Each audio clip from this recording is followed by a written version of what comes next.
check. Just checking to see if you can hear me. I think you can. Your repurposed freighter drifts through space. Thanks, As Wolf. you stare out at the star-flecked void, another ship comes in. Wait, is this sci-fi? I thought we agreed on a World War II campaign. Oh, good. Thank you. Did we?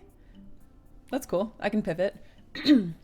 The smell of smoke curdles in your nostrils. Hold up, I thought we were prepping for a zombie apocalypse campaign. Everything is well. Alright, here's what we're doing. It's the year 3700. Humanity's elite fled to other planets long ago, taking with them all forms of advanced technology. Earth survivors scrape by with historic tools as weird phenomena plague abandoned nuclear sites. Witnesses report seeing glowing lights and the dead rising from their graves. And amidst the chaos, 3 strangers will meet in a dim bar. A veteran zombie slayer, a disgraced general out for revenge, and a space mercenary sent to investigate the power plants. Now describe your characters. How are you? How did you do that? Oh, good. Is it super I hot have out? the right tools for the job. Ugh. Yeah.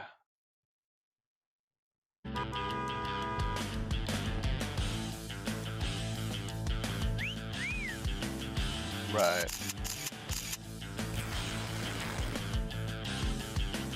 Okay.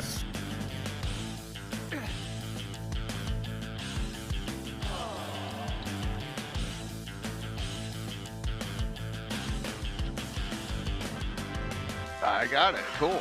I did invite someone else. They helped me out a little bit, like last night. But I don't know if they're coming or not. They haven't responded, so yeah, I won't say it on stream because I'm embarrassed if they don't come. So we'll see. If not, we got this. I think so. This one.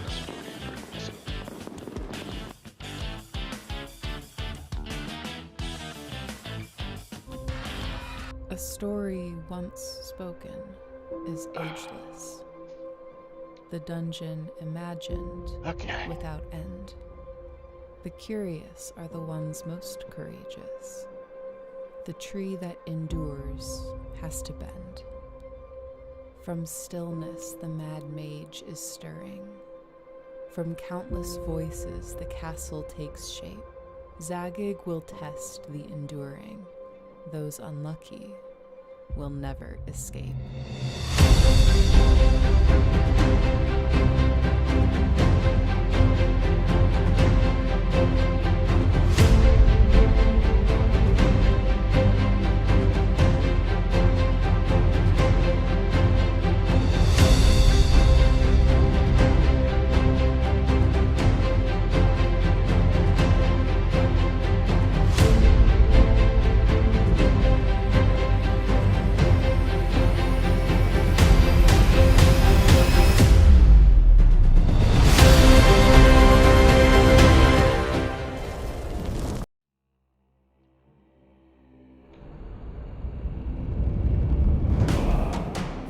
Set up, started. There you go. Let's see here.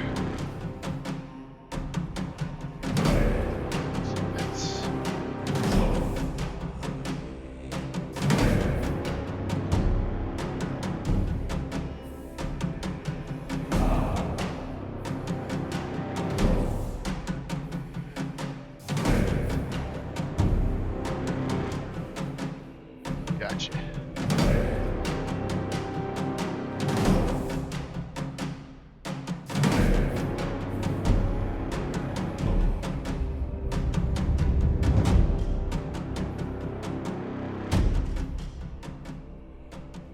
Jade, thanks, man.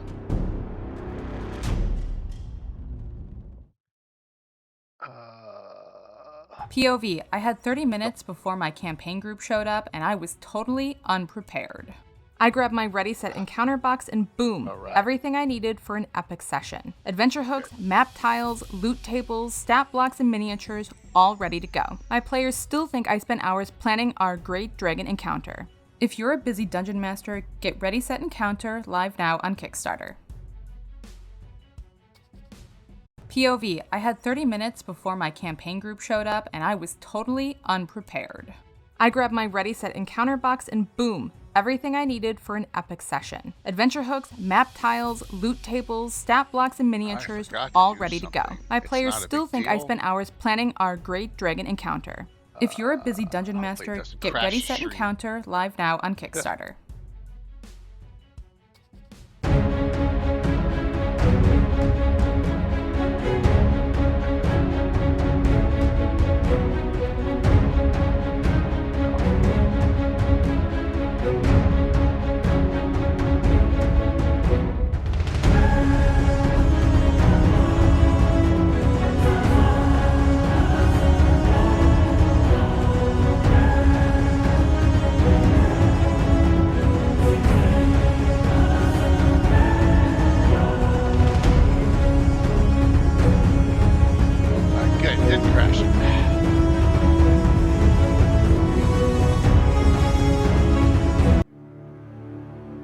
Hey, how's everyone doing tonight?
Savage, you got those.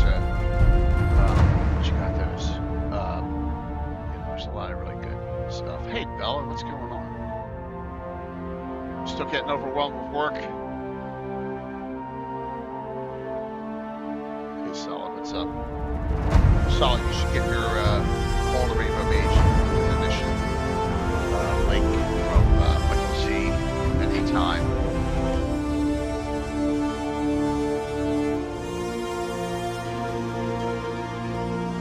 A little early, but who cares?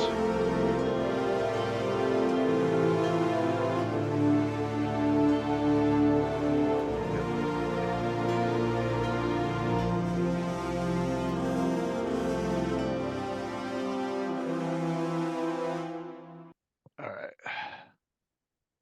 I think I remembered everything. Hey, Anna. Hello. All right, Mike is not on tonight. Didn't say why, but it sounded like he had something going on, which is all good. And I did invite someone else, but I don't know if they're going to be coming or not, but that's okay. Yeah, he will be here next week, and I will not. So yeah. Oh, that's right, because you got Gen Con. Yep. Nice. I'll be setting up booths and stuff at Gen Con on Wednesday night. So yeah. Better you than me, Anna. Better you than me. I don't want to. Yeah, I haven't been there. It will be interesting to see. I haven't been there since COVID. So 2019 was the last. So it's been. Oh, the same one I was at. Yeah, that was the last one. I think that was the last one. Wow. Yeah. 2020 there was none, if I remember correctly, and I haven't been there since. So no, there wasn't any 2020. I don't know. 2021, I thought there was. Oh yes, at 21 there was. Yeah, 21 onwards, but I haven't been back since. So yeah. Wow. Yeah, 2019 was the only time I ever went to Gen Con. Yeah, I went Gen Con there, not Gen Con East. Yeah, I went to 2012 to 19, so 8 times. Yeah, or like 2011 to, or yeah, something like that. I think I've been to 8 times. I think. Yeah. Hag, are you buttering me up? You're buttering me up. I lost. I've lost 13. Oh, I probably gained 10 of them. So you're good. Yeah. Thank you. I lost 13 pounds. I'm on the Wegovy. Hips are feeling better. Good. Goal is to get another goal I got coming up. Boom, boom. Keep on doing it. Try and get back to where I was. What year was it? It was pre-COVID, I think. Before I had all the health issues. felt like just screwed everything. No, it was during COVID because I was walking a lot. Mhm. It was that era. Yeah, but thanks. Yeah, yeah. Everything. For me, it's good because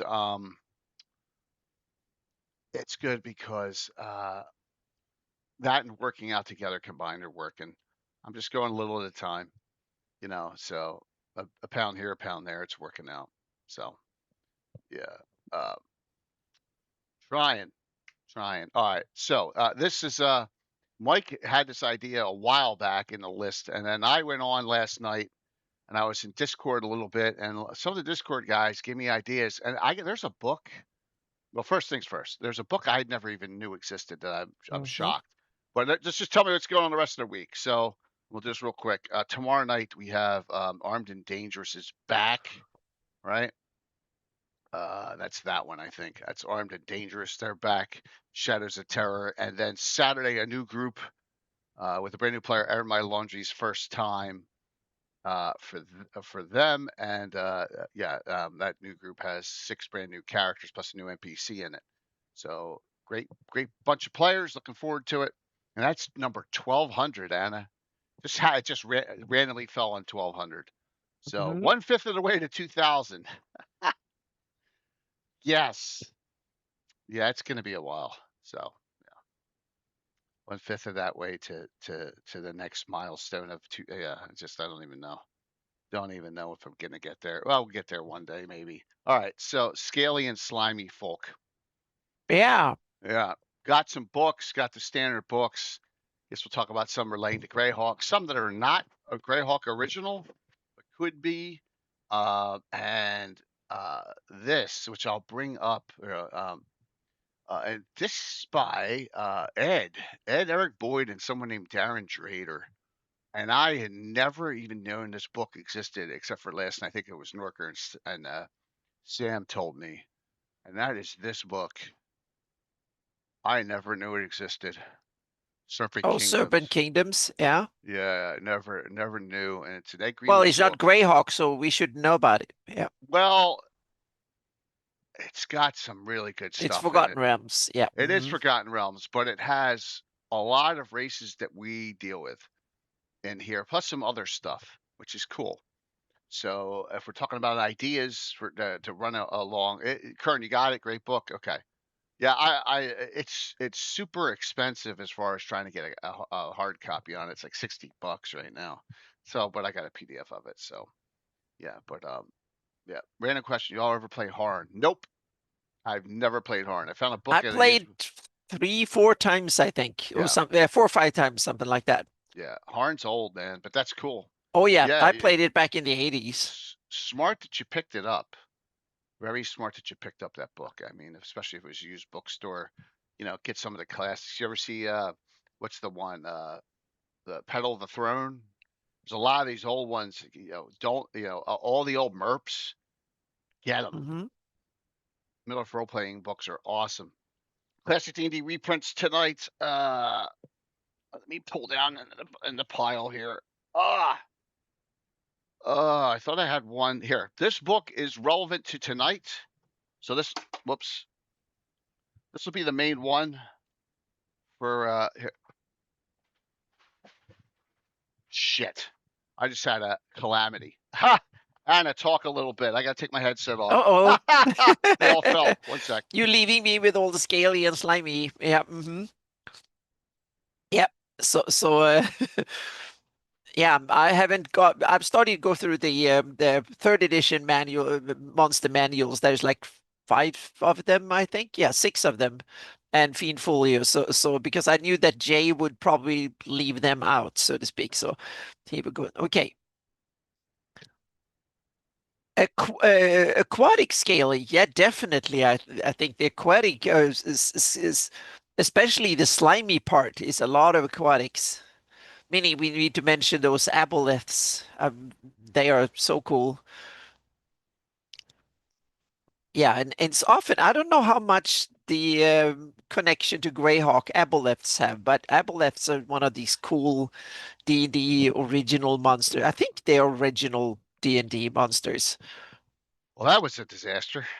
Uh-oh, yeah. That's all right. Just stuff all over the place. Yeah. Just stuff fell. Okay. Yeah, I got I put that whole pile and it just went whoop right off, knocked all the black oak dice box over, and they went all over the floor, along with everything else. But that's all right. I got it. All right.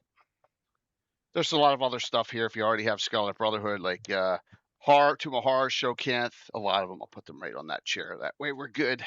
So, dude, I'm doing pretty good. I mean, both hips are pretty good. It's almost been a year since the last surgery. So it's going pretty well. I mean, there's a little bit of pain in the left one here and there, and that was the earlier one. But like, I see a chiropractor every couple weeks, and also, losing the weight, it's feeling good. So, yeah. For the second one, it was like end of July, early August. I think I did it. That last surgery, yeah, and that was the third one after the first cancer surgery, and then the left hip, and then the right hip. So I know it goes by quick, doesn't it? So, options, a lot of options tonight. Lots of things we can discuss. Go over some of the basics, basic ones, and we could start with just rating the monster manual and then just bounce around, talk about them. We're thinking Scaly, Slimy, and I guarantee you there's a lot you don't even think about. Like, oh yeah. So plus look, I messed my hair up. I hate that when I got one sticking down. It drives me nuts. But I'm gonna have to live with it. Got to live with it. What's up, Rob? Rob is playing Saturday. He's got a Inquisitor. Inquisitor Paladin. So that'll be cool. Yep. All right. The monster manual. Someone said Lizardmen. We'll start right there, huh? Yeah, I guess that's the most basic to come up with. Yeah. Yep. And then later we have a very important question we need to settle. A dispute, but it comes later. Yep. That ties into this. Yep. It's been it's an ongoing dispute. Very important. We need to settle it tonight. Yep. So here, I'm going to tell a quick story. I shouldn't. So, Tiffany and I were at CMYCon, and I'm getting all ready, and I go and I pull out of my little toiletry bag. I pull out this thing about this big and open it up, and it's like cover up, right? And it's normal skin. She's like, "Where'd you get that?" I'm like, "This is mine." She goes, "I had the exact same one." So there you go. So she thought I took her cover up, and I'm like, "No, it's my cover up," because you can't have blemishes. So there you go. Lizardmen. Lizardmen are a little strange in Greyhawk because it's like, are they like voracious man-eaters, or are they neutral and they just mind their own business? Seems that they're very moldable, or they're very like, well, yeah. They also come from an early age of D&D that when monsters didn't have to have characters too much to speak of, so to speak. Right. They were just a stat block, and they were just something you fought, meaning they are so old that meaning all the later monsters, and thanks to Tolkien, orcs and stuff have character, and they have a language even, and a whole bunch of stuff. But lizard men are just a D&D stat block, not more than that. They've been superseded by so many other later monsters that have character. So they kind of been left, so to speak, at this early age of D&D. So yeah, that's my take on lizardmen, so to speak. But they do have the capability of being corrupted pretty easily. If you go and we come here, and we're gonna hopefully there's someone who's done a lot of work to actually flesh them out way beyond the stat block, so to speak. Well, I think that the Lizard King does that too. Flesh them out for them. Lizard Kings are very, very evil and very controlling, and a lot of adventures. Early on in my days, I've used a lot of Lizard Kings. I treat them as territorial clans of the various swamps and marshes. Yeah, that's about right, Rob. And they're not like they're technically not maybe aggressive. Hey, Amanda, I know you're playing. It's all good. They're not aggressive, but they are. Thank you, Kern 3. That's a good one. Yep. Yeah. Ecology of the lizard folk. There you go. So someone did it. Who did that? Is that Ed? I did a We'll lot of see. ecology I'm ones. going to look into it. Let's see here. Ed did a lot of it. I love the lizard. 335. That's late in the era. Late. Yeah. Yep. Which is that's the Paisohawk era. So let's see who did that one. I'm opening it up here. Yeah. Well, U2 has a lot of them too. I know, and that's in outside encounters. Yeah. Yeah. It's from September 2005. Ecology of the Lizard Folk. It's Amber E. Scott and Wesley Snyder. Okay. Yeah, that was at Paiso a long time, and now works at D&D. He's one of the senior D&D designers now, I think. Yep, at Wizards. If you want some lizard folk in the adventure, there's this. There are lizard folk in this. Okay, and the hools. So there you go. Yep. Yep. Several takes. Good. Several takes. Yep. But like I said, lizard kings are one of my favorite, and they're really nasty, and they're huge, and they have that crazy trident, which it does. If you roll 5 or better than your hit roll, you don't even need a crit. It does double damage. So, yeah, they do. They're carnivorous. So, but a lizard king running them, basically, they all work for evil at that point. So, but something else to consider. That's just our start off one. Started off with a very basic, the lizard men. I mean, you can't get much more starting point than that. And then there's like I don't know if it's a cousin or if it's just people. Are you thinking troglodytes? Yeah, people think of troglodytes a lot when they think of and there's the trogs. Troglodyte, I get the sense that they're more amphibians than reptile. It says a race of reptilian humanoids. Okay, reptilian humanoids. So then they're just Yep. Yeah, and they they're more under cave dwellers more than lizard men. So okay. Draconians. I already said to myself, I'm not talking about Dragonborn at all during this discussion, but who knows? Oh, but we have to. That's and Draconians is interesting. I like Draconians because in Dragonlance they fit in. They're part of the setting. Yeah, but they're not Dragonborn. No, they're not. But what I'm saying is that Draconians have a story they built into the setting, which I think is cool. That's really cool. Definitely. Yeah. One type, some explode. All the Draconians, when they die, have a different effect. One of them is turning a stone. One of them is blowing up. Another one's like I think light. I don't, maybe not. I haven't played in Dragonlance enough to remember what the Draconians happen to them when they die. Yeah, but it was kind of cool. I think that rings a bell somewhere. So you're probably right. Yeah. Yeah. I played a lot of that gold box, the Dragonlance gold box series. Yeah, we played a couple of the adventures a long time ago, like late 80s, I think it was when they came out. Yeah, those were the days. So troglodytes have a revulsion. I never ran them, but I played in some of them. Yeah, they're fun. They were fun because you got more power. The moon phases give you more power. So yeah, it was. Yep. And trogs are always chaotic evil. They got basic weaponry and all, but they do have a chameleon-like power too, so they can hide and surprise pretty well. But like I said, that smell is pretty bad. It's the same as I believe ghoul. It's going to make you -2 to hit, if I recall. And they can fight claw bite or with weaponry. So trogs are another entry level scaly creature for you. But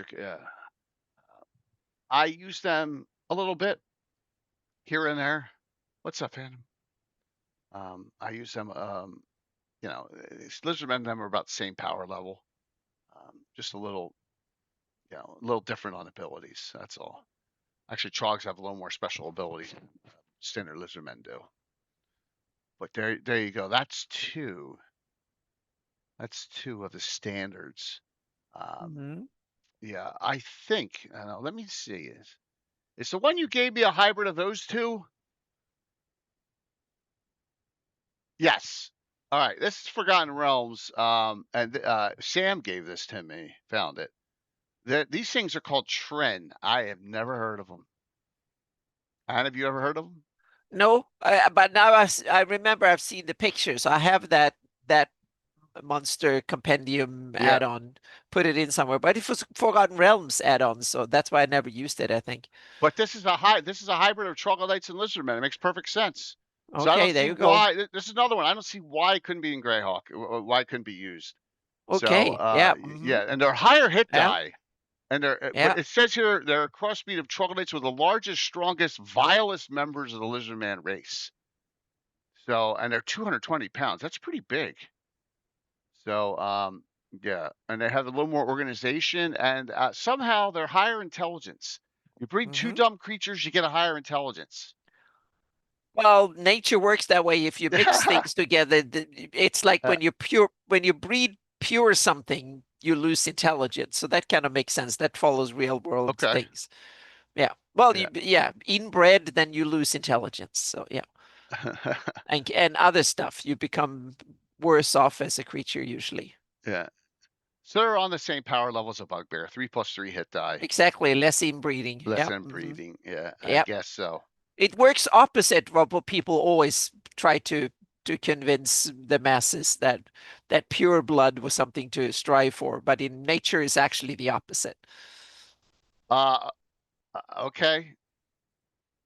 Well, that's basic biology. Yeah. Okay. I've never. Yeah. I'm not No, going but it is basic biology that you if you mix it up, then you get a more that's why small populations die out, because they get more and more of these problems. Okay, we're talking fantasy creatures though. Exactly, that's what I'm going to say. In a fantasy, that you might work differently, but if it works like in real world, then it makes sense that a Tren is more intelligent on average than on the other side. Yeah. Yeah, I just I find it funny. That's all. That they're bigger, they got more hit die, and they're more intelligent. Yeah. Than the other two. Yeah, I think it's kind of cool. Yeah. So it's a good one. They're also in the book we'll go over. So Tren. Yep. And they're clannish too. So okay. Yeah. Probably came from the mind of Ed. I'll ask him next time I talk to him if he created them. So there you go. A nice. I like I like the illustration too. It looks cool. Yeah, I got miniatures that would work for that too. So I may, yeah, they're from the future. Its face reminds you of a Komodo. Almost true. That is true. But there you go. That's something different for you. A little different. A little bit. Now I heard someone say this already. So let's go here in chat, and that is one of the. And you want salt marsh? You go U2, U3, and you're going to get more than your heart's desire of these creatures, along with a couple the Blackbound series of these. What's one with Night of the Shark or whatever it's called, and all those. Yeah, and that's I don't know how you pronounce it, Sahagwin. If it's wrong, sorry, but I like that pronunciation too. Sahagwin. Yeah, I like that too. Yep. I don't know how you're supposed to pronounce it, but I like Sahagwin. Yeah. Yeah. And Sahagwin are completely one of the most vile creatures there are. I mean, they tend to, if their newborns have an issue, they just kill them. Yeah, it's also cool because it's kind of a fantasy creature. But there was also a monster from the Blue Lagoon or whatever, the horror movie. Black Lagoon. Yeah, Black Lagoon was something. I never saw it, but the funny thing was that I had friends who saw it when we were kids, and when we were out on the little lake we had by our summer house, they always came saying, "Oh, there it comes," and they tried to scare us, and then we were rowing like crazy or paddling like idiots, and I never understood because I never saw the movie. Blue Lagoon is that love story with the two young kids. You. There you go. Yeah. Oh, that Blue Lagoon. That one I have seen. Yes, that one I've seen. Yeah. Mm-hmm. Yeah. And then it's the Black Lagoon or whatever it was. Yeah, that was funny. Yep. Sahagwin, that's a good point. That's a good point, Greg. I'll get to that. Sahagwin are the sea devils, are and that the sea devils are stolen right from Doctor Who. Okay. Yeah, they had. But there's a lot of monsters in D&D, and that's part of the fun with D&D. They are stolen from fairy tales and from movies and from also the names, and some of them their concept rather than the name are stolen, so to speak. And they are underwater saltwater creatures, the Sahagwin, and also they can have multiple arms, and they are soulless, and they have sharks as pets. It's just bad. It's as bad as you can get. And if you fight them underwater without underwater action helms or free action, you're going to get your ass kicked. But yeah, U2 is a weird adventure, and a lot of the middle adventures in the series are a lot of series happen that way. That just like you're right. If you don't fight the lizard men, danger in Dumbwater, what do you do? No, it's true. It's true, Greg. But I still, they're so far apart level wise too. You got to fill it with a lot of content. So it's Sahagwin, yeah, blah.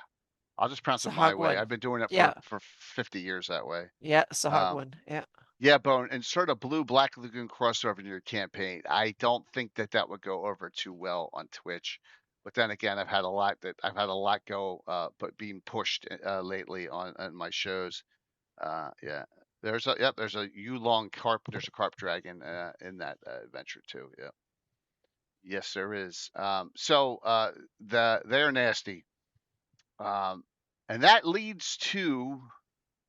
Oh, I don't have it up. So hold on, I got to get this. That leads to what are no Sam can't answer. Sam can't answer because he'll answer it right away. What are the mutant race of Sahagwin called?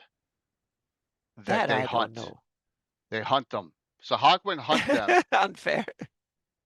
What are the mutant race of Sahagwin called? And they're enslavers. I know you know that. That's why I said you can't. And there's pictures of them right there. And this is slavers. No one else? All right, go ahead, Sam. No one else knows.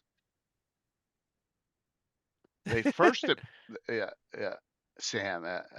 Nope, they're not elves. The Malenti. Yes. Oh, yeah, I've heard the word Malenti, but I didn't realize that was. So Sean Reynolds did a Gen Con Prelude adventure for, and I don't know if I could find it off the bat here. Let me just go Reynolds and see if it comes up. I doubt it will. I can't remember, but he did one. Oh, here it is. I got it. And he said, "You didn't get this from me." All right, this is an RPGA, and this 2000. This is before this Slavers came out. This is a prelude adventure to Slavers, and this is the first appearance of the Malenti in here. There's oars. Let me see here. Malenti, there you go. And they're in here before the adventure even came out. So before Slavers ever came out. Yep. And they are, so Malenti are mutated, mutant Sahagwin that have their own, enough of them have formed their own race, but the Sahagwin hunt them. So the Malenti out in the Woolly Bay have a, here it is. Narhidve, however you pronounce that. Yeah, it's a home of the cursed. 32 adult Malenti mutant Sahagwin resemble sea elves. Yep. So there's another one for you. They tend to work with the Lakatha, the Malenti. They're not necessarily evil. So, yeah, spy on sea elf communities. Yep. The Sahagwin hunt them, dude. They don't dislike them. They want them all dead. Yeah. So, yep.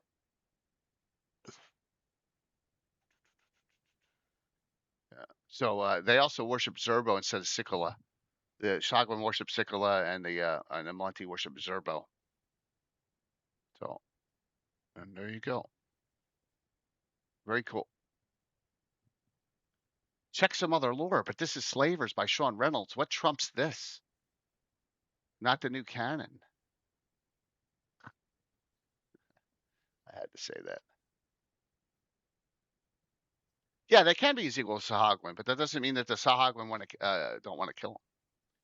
Evil doesn't work alike sometimes. But yeah, so that's an offshoot of Sahagwin. Underwater adventuring is very challenging. I like it. Shipwreck, go down, time. You have water breathing or airy water or whatever. Go down. You got to get done what you get done. Monsters come, get out. The U2 and U3, especially U3, it's not my favorite adventure to run. It's so difficult, right? Yep, yep.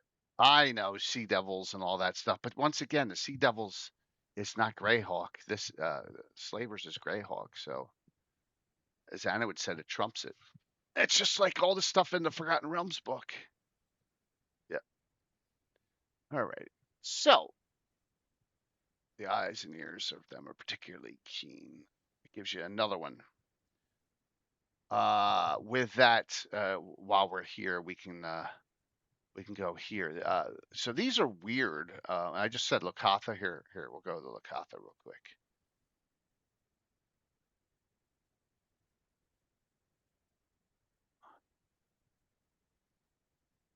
I don't even know if I was saying it right, but whoops, I go by it. There we go. There they are. A humanoid race of aquatic nomads. So, yep. And they are neutral. They're traders. So, yeah, they have giant eels. Their steeds are eels, which is cool. Yep. The lair of these is typically some castle-like undersea rock. So, and it really doesn't talk more about their ecology or who their enemies are. I imagine it's mostly the Sahagwin, just like all the others. So, yes. Don't make me get Sean after you there, Sam. Snubbing slavers. Yep. So, definitely scaly and slimy. Absolutely. All right. Boom. All right, Anna, pick something, and I will. We have one that at least I know is down nearby the Sea Princess under the name Hati Ska, and that's the Kuatuans. Yeah, sorry, one T's. That was the first one I wanted to mention. So you want to go one T? The half snake folks. Yeah, exactly. They're part of they're mentioned here and there in Hipmona Land and they're also down in the Hool Marshes. They're in Monster Manual 2 originally. Yeah, and then they were expanded on in third edition. I think both second and third edition as well. Yeah. 1T. Yeah, like half snake men, so to speak. Yeah, Kuatuans, they were on my list, but yes, yeah, we'll get which to we get to them too. Yep. Yeah. So the 1T, it's funny. Purebloods are the weakest. So the degenerate and corrupt race of creatures are once human. So okay. Pretty nasty. Yeah. Purebloods are 6 hit die. Then you have the half breeds are highly distinctive. Yes, and then I think you have the abominations are the strongest. Yes, they're pretty nasty. Pretty nasty creatures. And a lot of that is like conjectured. Well, did the Scarlet Brotherhood create them? Or did the Scarlet Brotherhood get the idea from them? I think the Scarlet Brotherhood got the idea from them. Start breeding other stuff together. Want to eventually your Greyhawk box set or Greyhawk box set? Free City Greyhawk, no, Free City Greyhawk box set. Free City. Free City. Yep. The Greyhawk box set. Yeah. Yep. Doors of the Forbidden City. Yep. 1T. Yeah, they're and the Scarlet Brotherhood has a lot of if we go to Medio Jungle, I think that's at page 62.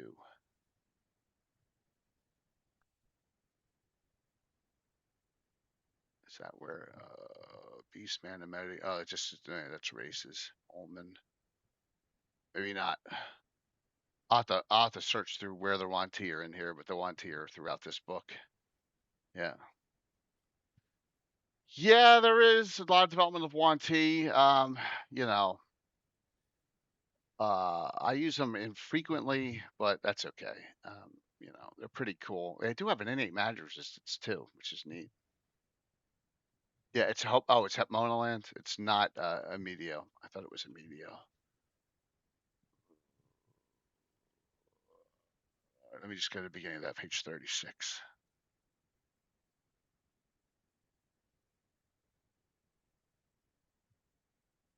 Omen, Soul, Tuve. Symbols.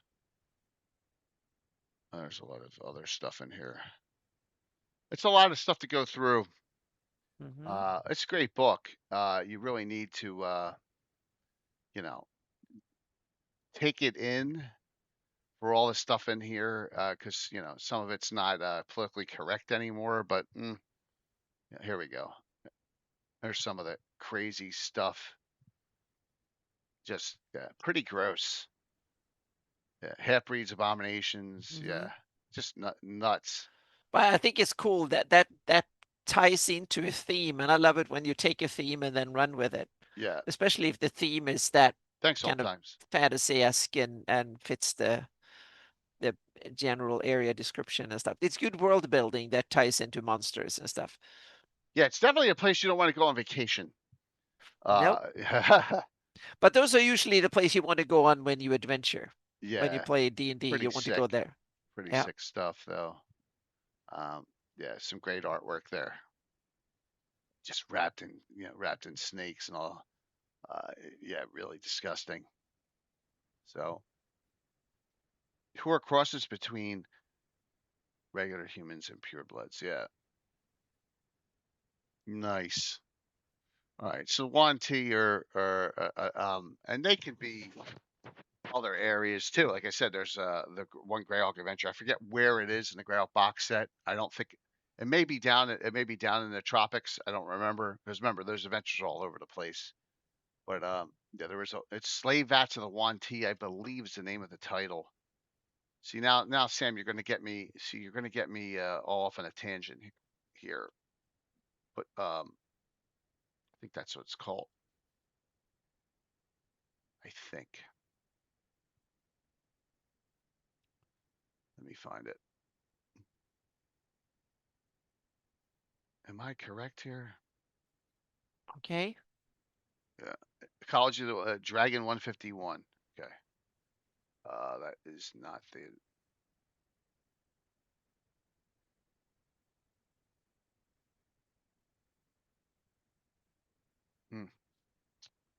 I don't know where it is. I hate this because it's like if you see Greyhawk, it should be like just right here, and it's not in my, because it's all over the place in my folders, but I can't find it. So I'm not going to look anymore. Yep. Yeah, it's very it's got some Lovecraftian to it. Absolutely, it's really but horror is a good thing. Horror is a good thing to have in your games, right?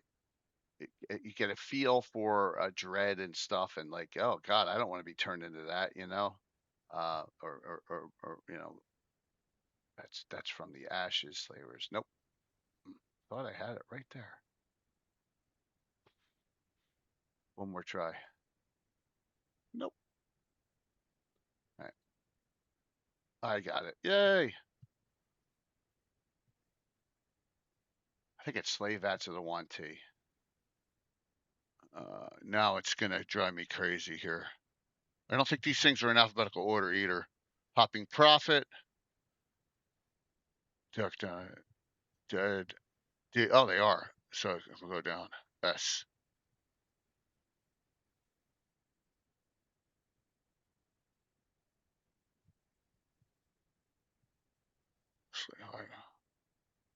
Nope. Maybe Swamp Hag or Big. No, maybe it isn't. Appreciate from the Ashes. Maybe that was an ad, and from the Ashes, but it's not in here. Yeah. Okay. I know there's an adventure card, but there was like 5 adventure cards in the from the Ashes, and that may have been one of them. So, but I'm not going to go search through all that. So, Fritz does not have snake blood. Fritz has something else blood. Yeah. That's a good one. Hold my beer. That's a good one. Here. I've used some just recently. That I would have forgotten about if you didn't bring it up. So let's go here. We're in Monster Manual 2. No, we're not. We're in Fiend Folio. Fiend Folio. Slod. Slider, like, all right. So, oh, that's bad. Slider from Limbo, chaotic neutral, right? How do you get frog-like beings in chaotic neutral and 2x4s in the lawful neutral area? I just don't know. Like, who came up with that, right? But that's all right. Yeah. So it's no, they're Limbo, aren't they? Limbo? They're Which ones? They're Slot. They're Yeah, chaotic I neutral. think so. Yeah, Yeah. they're playing Limbo. Pandemonium's chaotic neutral tendencies. But I like slots. I do like slots. Mode runs are terrible, but slots are cool. Right. Yep. Absolutely. And they look cool too. Especially third edition had some really good illustrations on Slod that I really liked. Yep. So Slide, I have it that Lord Darius the Deposed in Altamira has had created a pact with a bunch of Slod. So I've used Slide in a lot of adventures that he's used them as enforcers. Yeah. So yes, it's people don't see them coming. Yeah. The executioners and the death Slod are pretty nasty. Yep. And then you got two deity Slods, Lord Slods level. Yep. You got one looks like an amoeba head from Star Trek, and then you got the other one looks like the Grim Reaper. Oh, it has the guy that looks like the Green Reaper. I think it's one of the best illustrations in the whole book. It's fantastic. I love that guy. He looks so cool. He looks like the happiest monster ever in any monster manual ever. Yeah, he's riding high on something there, and he's just having fun. Yeah, having fun on it. I believe that's a dragon, isn't it? Yeah, something, but that should be a Christmas card. Neutral, huge, ancient brass dragon called Shikiv. Oh, there you go. Yeah. I need to have him in one of my adventures in the future because he's so cool. He's so funny. He's like, he looks awesome. I can think of him chaotic, completely crazy. Yeah, absolutely. That will be Lord awesome. of Entropy, which is that just tells you all you need to know, right? Yep. Yeah. Patience of nothing and things are not going to be going well with the Lord of Entropy. So, yep. But another Slaughter cool. I love Slod. They're a good extraplanar creature to throw in there if you don't want to go against the normal demons, devils. You know, it's like, and the slide are like, why are they there? Well, they could be any reason. They're chaotic neutral, so you don't really need a reason. Like I said, I got a Lord Darius has a pact with a Slod Lord. Yeah, but the Slod have gotten their butts kicked the last two times. At Gary Con last year, they almost killed the entire party, and you can ask Sparkles Mandy that. She was playing in that. It was like the second time she ever played that character, and that character got her butt kicked because she like went way out into the fight with her Knight's Move, which is like a dimension door for Priests of Red Knight, and she was way out there, and I think she was fighting an Executioner sled. It was either an Executioner. I don't think it was a Death Sled yet. It was an Executioner sled. So yeah, that's pretty nasty, but fun nonetheless. Oh, that's right, Greg. You were there. You played all of them. I always forget. Sorry. Yeah, man, that was crazy, wasn't it? Yeah. Because that party was all over the place. And some were still some of them never left the top ledge. So, no, cool. Yep, I have one that's published that has multiple with Carlos, multiple of these creatures in there. And let's go up to the next one, which is in this book, which Luke Gygax created. Or I thought there. Yep, here we go. Bullywugs. Yes. Yep. So bullywugs are very evil. The thing I love about bullywugs is they can hop and attack at the same time, which is cool. And they have this, they're good with spears. They're hot. As you can see, their movement rate can be pretty fast too. So using a impaling weapon, it delivers double damage result of a successful hop attack. So I like bullywugs. Horror in the Holes has a lot of bullywugs in it. So there you go, if you want to play that. So, yep. Thanks, Manny. Yeah, she did, didn't she, Greg, in that adventure? The bullywugs. Yep. Not, I mean, one hit die, so it's not like, but you can always power up some elites here, and then just, there's not, you can always have elite creatures. You can have bullywug shamans or whatever the heck you want, I think. I don't think it's, leaving it there. Yeah. Yeah. A lot of those are, I think a lot of those are in the Monster Manual too. So if we go here.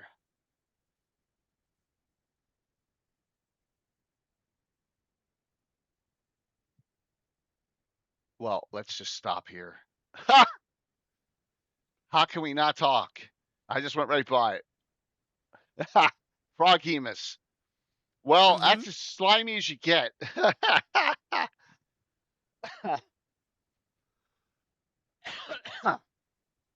First appearing, and Anna's favorite adventure of all time, which is what, Anna? My favorite adventure of all time? Yeah, being facetious. Yeah, I knew you were facetious. That's why I didn't know which one it is. That is my favorite. Yeah. Yeah, I'm not sure which one is my favorite. That is from the book of show stuff, Expedition to Barrier Peaks. Ah, gotcha. Yes. Yep.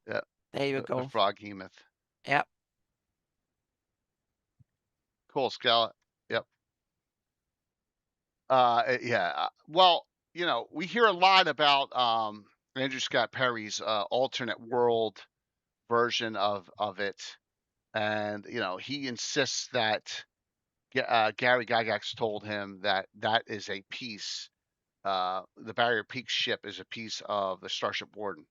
It's like a landing pod for it. So, but there's no other documentation anywhere on it. But yes, so I always love that picture because it's on the bridge and it's just and you can get thrown out. If the garbage disposal unit comes at a certain time, they will throw you out with the Froghemoth out.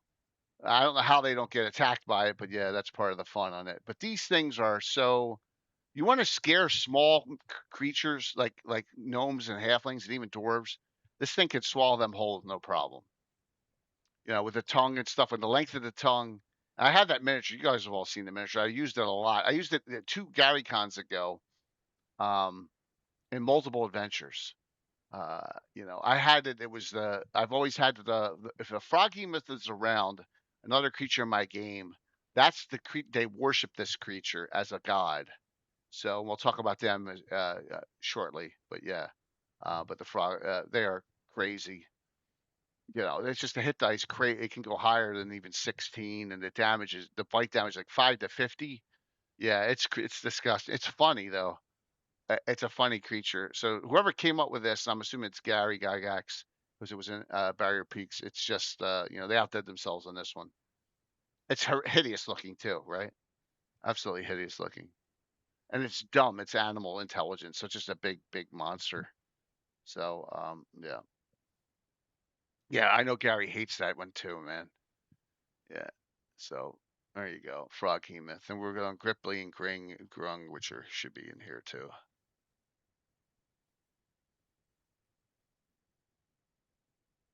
Here. All right, Gripplies. Gripply resembles small, intelligent humanoid tree frogs. They eat insects and fruit. So, I think I've used Gripply once in 46 years. I like the illustration. I don't think I've ever used them, but I like the illustration. It's, Overall, I think the illustrations in Monster Manual 2 are really good. Okay. From the time. Yeah. They were great. Yeah. They love stealing bright colored clothing, which is funny because I have a character that's going to wear bright colored clothing on. Oh, you know what? That would be really awful of me, wouldn't it? That if I used that and I had Ripley going to just steal his clothes. Oh my gosh! Here's the character. Oh. We'll talk about that later. Strip them. Yeah.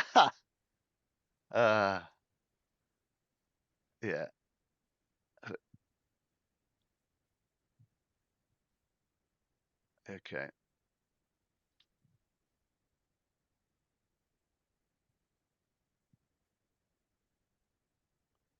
Oh, Grung are in Greyhawk Adventures, aren't they?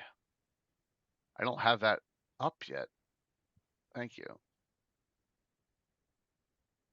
They are.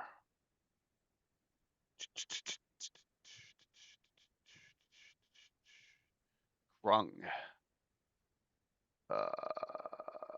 Shoot, now I gotta find the Greyhawk Adventures. I think I can just type that one in and it'll come up.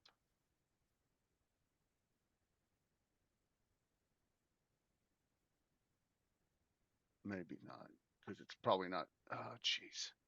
Normally I have this stuff prepped up, and I got certain things prepped up, but I don't have Greyhawk Adventures prepped up. Ick. And I know I have it on one of these. Here we go.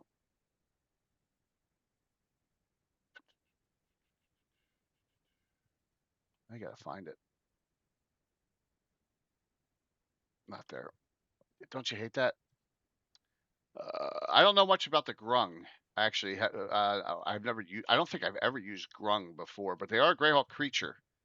You know, they are a true Greyhawk monster, and I don't think there's a picture for them either. Do you all do that? Like, if there's no picture for the monster, you tend to like. When I was a kid, I tended to ignore them, which is really weird, but that's what Well, happened. yeah, you wanted to have unless there's a really good description, but odd, weird Yeah, ones, you want an illustration. Yeah. you always, yeah, I always wanted an illustration, and Yeah. if you didn't have one, it's like, you know. So, but yeah, they don't have the poison skin like the bullywugs do. But here, let me do one more search. It should have come up.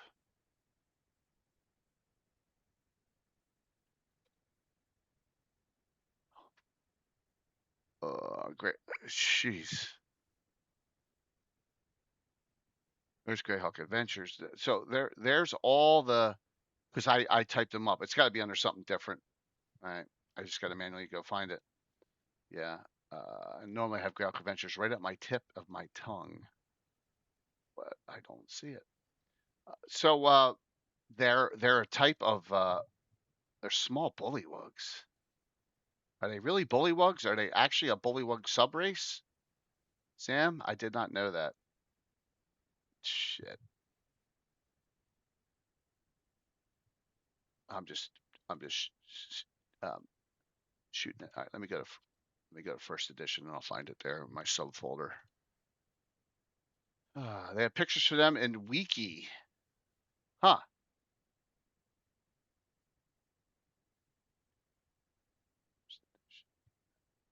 Normally I prepared. There it is. Yay.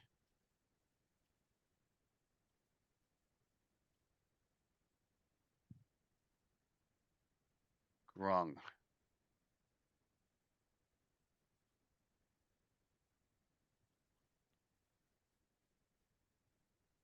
Grung are highly territorial, toad-like humanoids. Okay. They dwell in swamps and marshes. They bear strong resemblance to frogs and other amphibians. Right, they sound like Gripply too. Might in fact have evolved from them. 1+2 hit die. Slick skin of other amphibians. So basically, let's see, they're incapable of versus leaps and jumps by frog. While adventures taking them in intelligence, and toad using 4 limbs is taking away their prehensile tongues that frogs have. Okay, so they're ambush types. They do have poison. All right, they do have a poison bite. They use weapons and bite. And they're intelligent. 8 to 10 intelligence. Okay. Okay. One that I don't know a lot of. Oh, okay. So they're in the Greyhawk Monsters Compendium. I probably have that, and did bring that book up.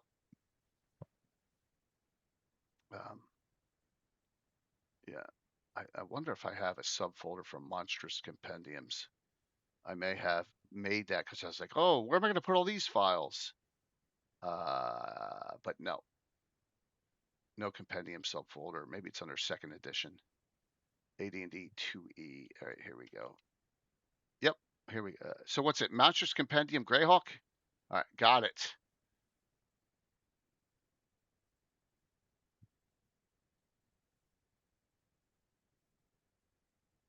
Space, Eastman. See if we got anything else here that fits into. Oh, so that fits.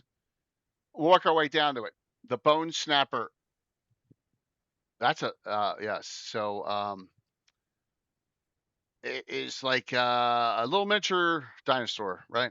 Mm-hmm. Yeah. It says it doesn't say dinosaur. It says it's a fearsome beast descended from the giant carnivorous lizards that roamed the world many thousands of years ago. Then I'm okay with it. It's a bone snapper. Yes, Don't give them these Latin names that you have in the. Yeah, that's the boring part. Yeah. So yeah, the Babbler is the Lizardman sub, which we haven't done yet. So the bone layer of a bone snapper is always underground. So the bone snapper is also in Fiend Folio, I think. Yeah, and they are what's hit die 4. Buckons, brownie, crypt things, crystal mist, dragons. Dragons don't count in this. Dragons are their own topic. All right, we can do dragons all day long. Grugok, Valley. Here we go, stick Grung. There's Gripply. There's another Gripply pick. I don't know. I like the other one. That one looks like too much like just a frog. All right, that's a Grung. Oh, look at that. He's got some teeth on him. Yeah. Yep. Haha. Warlike territorial creatures. That's a cool picture, though. That's not bad. It's got a sinister look to it, you know? Really sinister looking. Anna, used something else you haven't used? I haven't used Grungs, no. Okay. But I think the illustration looks fantastic. Yeah, that's a good illustration. Yep. Are they scaly? I don't know. Goblins, hobgoblins. Yeah, they don't look particularly scaly to me. Yeah, no, not Are we getting closer to one that might be, depending on? Yeah, found giant iguana. Okay, it's an iguana. It's giant sized. Well, this thing's a little bit of a mess. That should definitely Here's be another scaly. one. Ngundi. Yeah. Intelligent humanoid reptile that can cloak itself in an illusion to fool its prey. Almost sounds like a Rakshasa illusion. Yeah. Has a powerful form of ESP. Yeah, it does. It's the reptilian, reptilian version of. That's pretty crazy. It says Ngundi have no known culture or civilization. They're solitary. Grungs look harmless in 5e? Okay. Doesn't everything look harmless in 5e? Sorry, that was mean of me. It's a highly efficient predator. It has no natural enemies. Its magical abilities are used defensively. The SP warning of its stalkers. Some Ngundi take giant iguanas, charm them, use them as mounts. Huh. Well, that's interesting. Catch. Let's go through this real quick. Needleman. I love Needleman.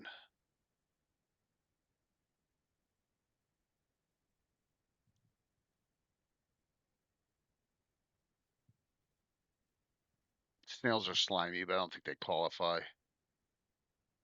bears. Turtle, yeah, okay. Turtle. Why Ed made the turtle soup spell up, I still don't know to this day, but he did. I said, Ed, I've given out some weird spells. I'm never giving that one out. So, all right. What do you got now, Anna? What you want to Well, go? we have to mention the Kuatoans Oh, because yeah. they have such a part of Greyhawk Right, lore, but kind of. if you want to Yeah. mention the Croatoans, though, Yeah. you want to go here. Yeah. You want to go to D2. Mm-hmm. Shrine of the Croatoa. Yeah. Which is one of these adventures you don't even have to do. Just walk right through and walk right out. I mean, it's right in the seriously. This is one of those. It's like it's If you screw basically a up, you side trek adventure, because of where it's placed. But like the yeah. Croatoans. So, what is your favorite aspect, Anna, of the Croatoans? And I'll tell you mine. I think it's that we don't have that much fish themed monsters, and I simply like the fact that they are fish themed rather than we have so many reptilians and I others, do. but fishy folks are This thing's really all nice. messed up. Yeah. Look, some of that's. I don't know if they're on here. All right. So there's a lot of here Croatoans. All right. Yeah. Yeah. So there are a lot of I like the following. They have these monks called monitors, right? But they're all insane. But they get like 7 attacks per round, and like they have these harnesses on, and it's like they're crazy. So like because there's insanity runs through the race a lot. A lot of their creatures like their priests can get together and create a lightning bolt. They have great weapons. The sticky shields. They have the nets. They have the man catchers. So they got a lot of unique things to them. The pincer staff here, yeah, yeah, it was just really some cool things to them. They have harpoon attacks with the harpoons have ropes on the end of them. Yeah, but they're really vile, nasty creatures, right? They enslave other races. They don't eat other races. They're just bad. But they're underdark, right? So Anna brought it up. It's not my fault, everyone. So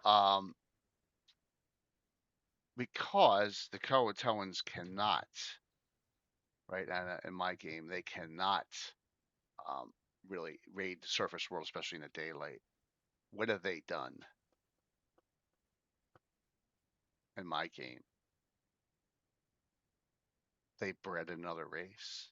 Oh, you mean your little special ones from yeah. He said no fish people. Well, there you go. Murlocs. The Murlocs, yes. Yep. So and yeah. That's a cool monster. Yeah. Yeah. They look like a no fish K. Frog people kind of right. thing. Yeah. Yeah. Yeah. No K on the end. It's just Murloc. Murloc.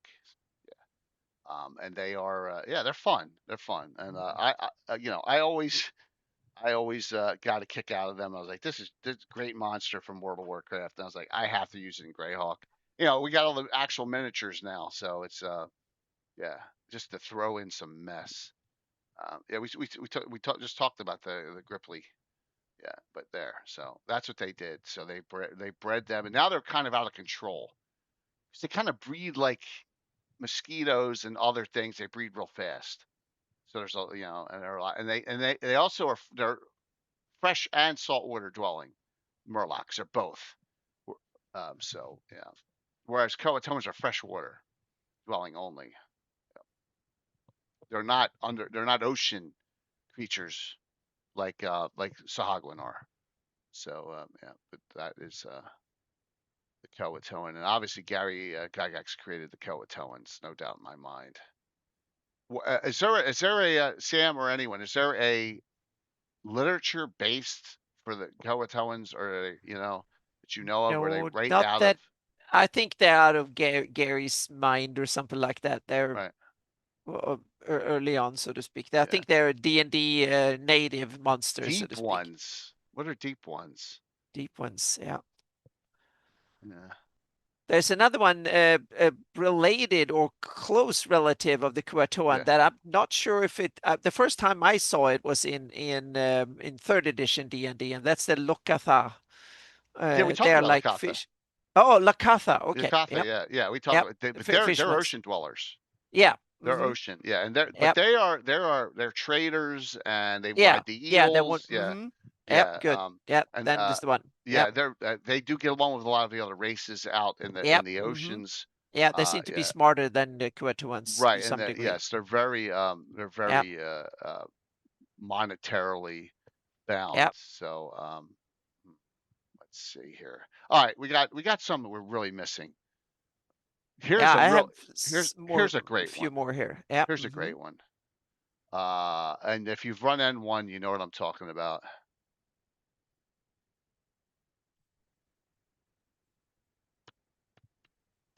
Man, and I guess mind flayers could even go into this category of scaly and slime. Nagas, right? Nagas are nasty. They do have a good one, but spirit water, it's all different types of Nagas. But they're really powerful. So you got to be really careful. And that's something about N1. I was like, that Naga should be able to really take apart that whole event. If you're first level in that adventure, you're not surviving. Well, I don't think it's a first level adventure. Well, yeah. What's up, Rascal? What's going on? Yeah, I really don't think that you need to be. I made sure that they were all second before I even brought them in, because I knew how dangerous it was in that adventure. I made sure I gave them an entire level, and then taking over all the other people, over. It's pretty nasty. What's up? Yeah, so Jeremy, hope things are going well. Yeah, I scroll past this Zactyl. Yeah, I scroll past a lot of stuff, so we can go back to them. Yeah. Crab folk aren't crabmen. I don't know. They're more chitness. Scaly hydras. I love hydras. Just they're so weak. I think a hydra is one of the monsters that is not balanced properly, and I really pump them up. These hydras are terrible in first edition. They really need some help. I mean, hit die is 5. Well, but it's like dragons in first edition. They have so few hit points. But I agree, and I pumped them up a lot. Oh, yeah. I think hydras are very underpowered in first edition, extremely. Wait a minute, I'm going the wrong way. Yeah, this is the Zactyl, evil rays. Well, I used them once in a blue moon. They are really nasty and chaotic evil and worship Demogorgon, right? And they're also vampiric.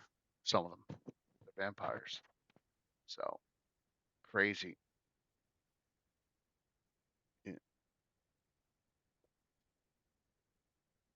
Yeah, Lord Fort, but that wizard wasn't supposed to go on the adventure with him. That wizard was like 7th level in that adventure, right? It's nasty.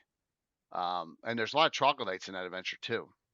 Not a lot. There's some troglodytes, but you got almost the entire town against you, and then you got any of your characters that were taken, and then also it's tough. It's a tough adventure. So yeah, the knock in Deep Dwarven Delve is really nasty. That is correct. There, Greg. Let's just see if I can pull up L3. It's on the cover.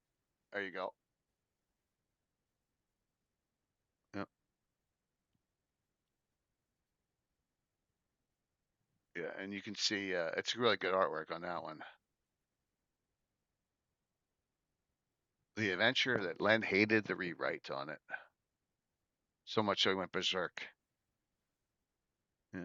The ending is so anticlimactic in this. But that's another cool illustration. Is Yeah. it when Reynolds said it, or no? What? No, this is Glenn. What do you mean? Who did Oh it? yeah, I can't. yeah. I can't read Illustration that. is I it's can't. so cool. I Yeah, can't but read that. it's no, but yeah, but the illustration is so awesome. Yeah, Yeah. it's a really good illustration. Absolutely. But that's a cool adventure. Len upped her charm power, which he should. I mean, your bad guys need to be bad guys. I've learned that over the last couple years, especially that don't kill them off right away if you want to have a long-term plot arc. You know. So Cobalt's Scaly. Okay. All right. I love this picture though. So that is an incorrect usage of what? All right. So Anna, trivia. That is Okay. an incorrect usage of what spell in that picture? Web. Yeah, it doesn't work that way. It doesn't work like a net. There's no anchors to that. It wouldn't work. It would just go all over them and then fall. I mean, you have to have anchors. Yeah. So, yeah. But then the mage panicked there. I mean, he's about to get overrun and surrounded by a lot of kobolds. That who's DCS? Sutherland? Is that David Sutherland? On Anna DCS? Probably. Yeah. Okay. That's great artwork. Great artwork. Larva. Leech. No. Okay. We've already done that. Let's see some stuff. So this is. Hey, what's up, Curtis? Trails in Acadia National Park. Cool, man. Cool. I'm going awesome. That's great, Curtis. Chris. You have access to. Do you have access to? Thanks, Sam, on that. Curtis, do you have access to Discord? Here, I'm just going to put something in there right now.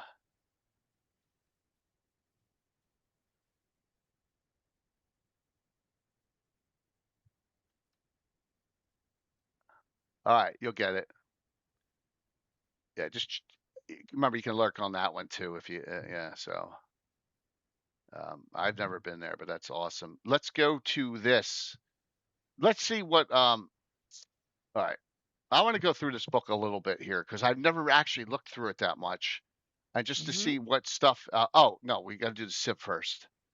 So Norker connected me on this. In fact, let me just check it. I guess he never saw the message.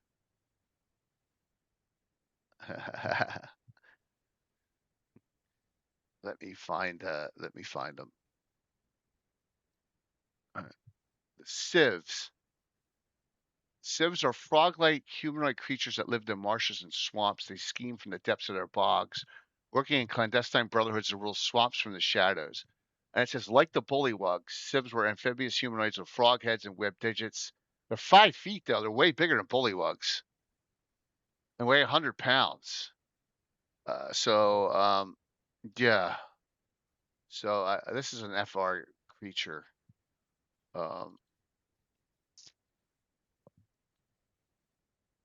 Let's see here. Law and evil, social the creation of descendants of the ancient race known as the batch. I don't know what that is.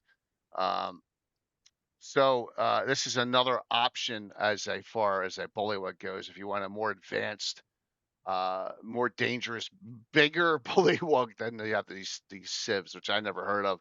I was told they first appeared in 3rd edition, and they only appear in 3rd. They don't go. There's none in 4th or 5th. So, but 3rd edition was in many ways the biggest edition when it comes to content. So there's was so much published for a 3rd edition. Yeah. So yeah. Bactria are one of the creator races. Okay, Karen, thanks. I didn't know that. I didn't know that they had like race, that kind of deal. But then again, it's Ed, so he thinks of everything, doesn't he? So yeah. Oh, look at that. Okay, Curtis and Sam going back and forth. All right, so that's one that you can look at and maybe use if you want, as in, and they're just bullywugs, and they're not, because look, they have cloaks on and all, and So, and weaponry, it looks like a comma it has in its hand. But, yep. So that's an option here. Now let's go to this. Just want to see through this. It's got a table of contents. So you got Wanti, Nagas, and we'll see if there's other Nagas in here. We got lizards. Oh, some we missed fire newts. We missed those. Some stuff I don't even know what that is. I got standard monsters, counting Nagas. When it comes to scaly things, we have one that we need to figure out, is it scaly or not? Okay, what's that? Kobolds. Oh yeah, well, so that's the big question. In later editions of the game and in modern D&D lore, they are scaly, but originally in Greyhawk and early D&D, they were dog-like. They were like small gnolls or something like that. No, there's small dog. They're dog people, basically. Right? Yeah, exactly. Yeah. The society's creatures. Yeah, just like gnolls are hyena-like, so they are small but dog-like. So yeah, so I have them. Originally, I have them as small gnolls, just like goblins are small hobgoblins in a way. So that's how I want to treat them, and not the reptilian kind of. No, I don't think they have anything to do with dragons. I just don't. No, but that's how they become later on. In later versions of D&D, they become reptilians. So kobold have become reptilians, and now take 5e, 4e, and a bunch of other role-playing games. They are fantasy. Kobolds have become reptilians. Yeah. Yeah, they do lay eggs. So do platypuses, and they're not reptiles. Do gnolls lay eggs? No. Kobolds do. Yeah. Kobolds do. It doesn't mean necessarily they're reptilian. No, that's true. Yeah. Chickens lay eggs too, and they're not reptilian. No, they're dinosaurs. Chickens. Or surviving dinosaurs. Yeah. Well, they've evolved from dinosaurs, but they're birds. Oh yeah. Yeah. Oh yeah, birds are the surviving, the dinosaurs that made it, so to speak. Yeah. Yeah. Right. Gnolls do not, absolutely. But I still don't see them as reptilian. I don't. So I didn't know that kobolds originally laid eggs too. It says it right here in the first edition Monster Manual. Oh, okay. There you go. Yeah, and they're layer 30 to 300 eggs. So, Yeah, that's the thing. Now we know that a lot of the dinosaurs back then had feathers. We know that now. Yeah. Oh yeah, raptors. And T-Rex probably had feathers too. Most of them probably had feathers. Yeah. Right. Most of them. Yep. But it's just like, from that long ago, gotcha, Hager, at the end. And they were warm-blooded, so that's why. Yeah. Yeah. The kobold dragon. Thank you, Kieran. You're on top of the ecology articles. That's awesome. Yep. I appreciate it. Yep. It can be graph bar. That's fine. It can be cool. I just, I'd rather look. All right. I'd rather have kobolds connected to dragons and Dragonborn. All right. I'll just say that. Okay. I'm not a Dragonborn fan. No, and in Greyhawk, you can of course have kobolds that are more draconian, so to speak, or reptilian kobolds too. But I was more like, it's kind of interesting. Yeah. Yeah. Nah, but here doesn't. No. And then we have another scaly one that ties into the dragon family, but maybe if we take scaly, a big one are linorms, that are the kind of a cross between a snake and a dragon. They are from Old Norse mythology, and they're been part of D&D stuff for a long time, so to speak. What? Linorms. Oh, what edition are they in? Every edition beyond first, I think. Yeah. I think they were from second, third, fourth, fifth. Yeah. I'm not sure about fifth or fourth, but they were definitely in third edition. They were everywhere. I think they're just third. Yeah, but they are Old Norse mythology. That's where linorms come from. They are half dragons. They have front legs, and so they are like dragon snakes, so to speak. Yep. Nordic dragons. Yep. And I think they fit the bill. And I'm not sure they are described anywhere in any Greyhawk product. So yeah. So that's it. But I just wanted to mention them because I think they're cool. Yeah. And then we have from the Bright Desert, they have these half scorpions, the scorpion men. What the heck were they called? They were scaly, kind of. Well, you have fire newts in the Sea of Dust. Yeah, they had these scorpion folks. Linnorm's Key and Pathfinder. Okay. Oh yeah, they were in Pathfinder too. But Pathfinder is extension of 3rd edition. So that's why. Yeah. I've never used that Linnorm ever in my game. I've used Linnorms because we couldn't resist Linnorms because they're cool. Yeah. Okay. They're especially cool because dragons have a difficulty in forests. Linnorms don't. It's their home domain, so to speak. A dragon you can run in the forest and they will have a hard time hunting you from the air. But Linnorms move through forests like nothing, so to speak, and they hide in snow really well too. Okay. Shitting is not okay. I thought shitting was scaly. Okay. No, shitting's not. No. Shitting's like ants, right? Oh, that's true. Yeah, but is that basically this? Yeah, it might be different protein or whatever they're made of. Yeah. Yeah. Well, dragon spawn at Tiamat's a different thing. I mean, they're monsters. I'm talking about player character, Dragonborn. Gotcha. Crazy. Okay. I don't want anything to do with it. Yeah. So yeah, don't. But there's a couple of odd ones from 3rd edition that might be worth mentioning. One is the Nagatha from, and that is just hang on a second. It's from Monster Manual 4. Let's see here, page 102. I was wondering if it was in this book. It's a 1T relative, so to speak. That's another one of these snaky creatures. That it sounds like a Nagatha's Naga and exactly. Mixed. The Nagas use them as slaves or whatever, so they're dumber versions of themselves. Yep. Yeah, I've never heard of them before today. No, that's the yeah. So they were 3rd edition, so they were in some 3rd edition adventure somewhere. So yeah. I was looking in here just to see if there was any, because they got here. I want to look at page 77. I'm just there's some like cool things in here. I may like, what the hell is this? 77. And the 3.5 edition or 3rd edition Fiend Folio had a mud sled that has a really cool illustration too. I like that guy. He looks so cool. Yeah, a mud sled. Yep. Oh, that's cool. Yep. Naga Hydra. Really. Yep. Oh, that's a cool one too. Yep. It's got multiple heads. Oh, look at that. Yep. There you go. That's kind of cool. I like that. I may even use that. Oh, 15th level spellcasters. Yeah, that's cool looking. That is cool looking. Yep. Naga Hydra. Huh. Like I said, I'm glad you guys got me on this book last night, so I could, I could at least delve into it a little bit here. Just trying to see what else. Serpent. What was the name? Serpent.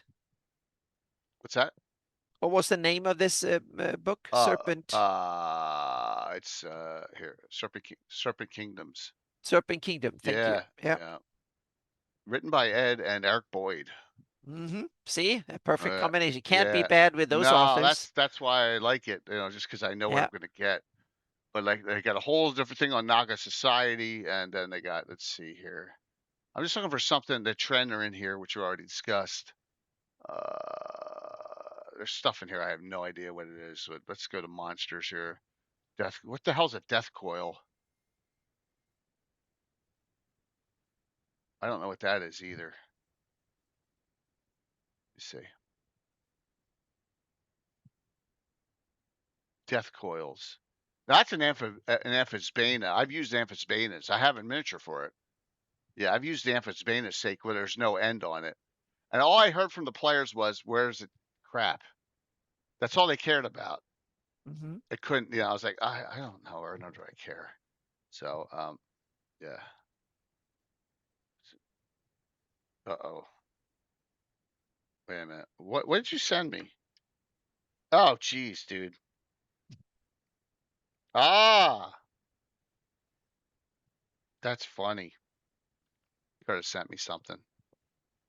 Hey, Brungel. So, death coils. That's a death coil. Aggressive, relentless hunters. I don't know either. Oh, they got poison breath, too. Twice per day, death coil can breathe a 60-foot cone of poisonous gas. Huh. Well, interesting. What's it coming up with new monsters?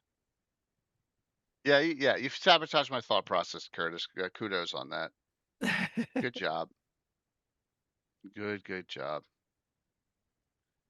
Alrighty, death coil. All right, so audience, you want to bring up some others that we have missed here? Just looking through. We have one that is slimy rather than scaly, I think, that actually has a kind of Greyhawk, and then the fiend worm, another from third edition, but that will be a perfect one if you want to. There was the abyssal maw that is depicted in Even the Undying. I think is the ancient story of a big monster that was sent to go to for Rossies back in the day and went around, and that's when the leader of the Knight Protectors killed it. And if you want to run that monster, the fiend worm from Monster Manual 2, third edition Monster Manual 2, I think would be a really cool. Fiend worm? Yep. Mm-hmm. It's a gigantic abyssal worm. Oh, okay. Yep. Yeah. No, we didn't discuss normal merfolk. We didn't. But you're right. They fit in. Yeah. Was someone from Greyhawk that had a demon? Wasn't that someone from Greyhawk that had a demon hand? Yeah, that's what's his name? That's the guy from Mark Castle. Oh yeah. Eli Tomarest. Mm-hmm. Yeah, Eli Tomarest says it. Yeah. If you have, I have Living Greyhawk. The Journal. Bullywug Savant. Okay, cool, All right, Sam. hold on. Yep. Living Greyhawk. It's probably not going to bring. Of course not. I got to go to. All right, hold on. Let me go to a subfolder. It says Living Greyhawk. I have all the journals in the same folder. It won't take long to bring it up. I got to close out some other stuff though. Journal 2. Mm-hmm. Is it under monsters? It's Carried Under the Fiend Sage by Sean Reynolds. I don't think you didn't like Sean Reynolds. He's cool. Yeah. Oh yeah, he doesn't like his slavers. There it is. That's crazy looking. Yeah. I don't, but I like Bullywug. See, he doesn't like it. I know it. Usually neutral evil. Reports of advanced bullywugs. I have not yet able to fully determine why it appears its body structure relative to other aquatic creatures linked to ancient empires of Avalis. Yeah, it doesn't look like a bullywug at all. Oh, it looks looks like very some kind of mutant. Yeah. Yeah. Yeah, it's pretty disgusting looking. Although all the monsters in this section, yeah, it's really gross. And that's its brain showing. Ick. Why is it on? Look, it's back-to-back pages. Is that a double? That's some weird double thing effect that came up. Huh. I like using stuff out of, I love using stuff that's in. Oh God, Animus is in here.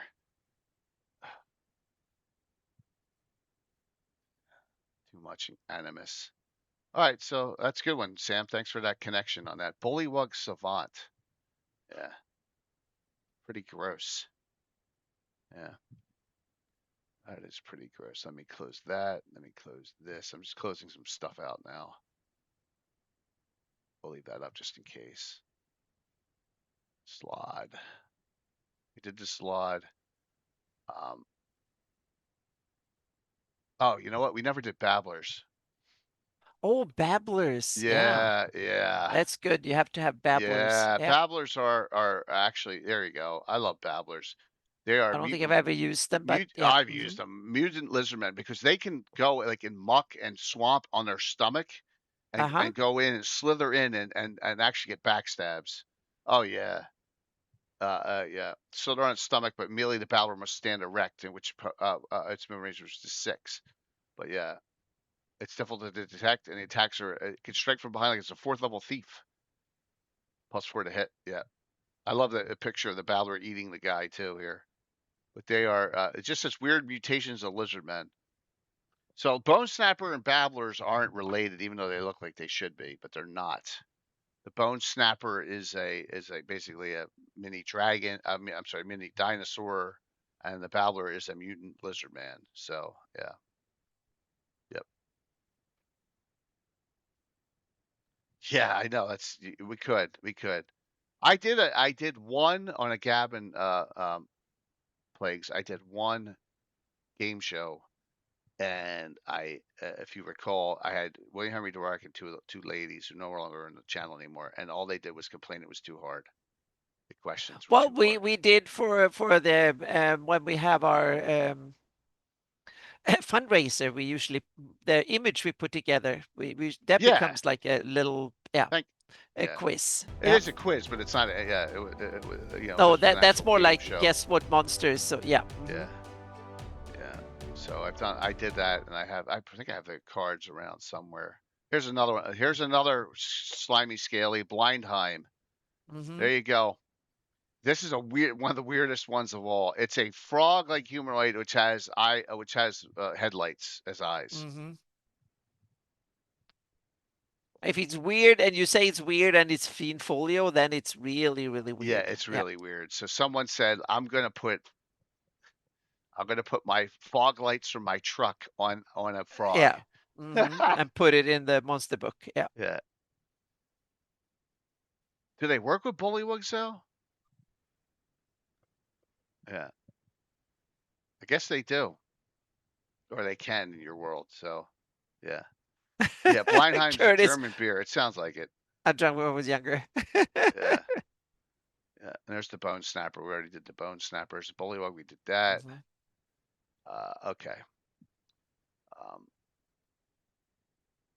Let me see what else we got in here. Snakes. There's a lot of different snakes in here. Yeah, people don't like snakes, so that's why there's a lot of snakes. But I'm just looking to see here. There's actually there's Wanti organizations here, or there's these faith orders. I don't know if they're. Yeah, I guess so. They have their own organization in this book.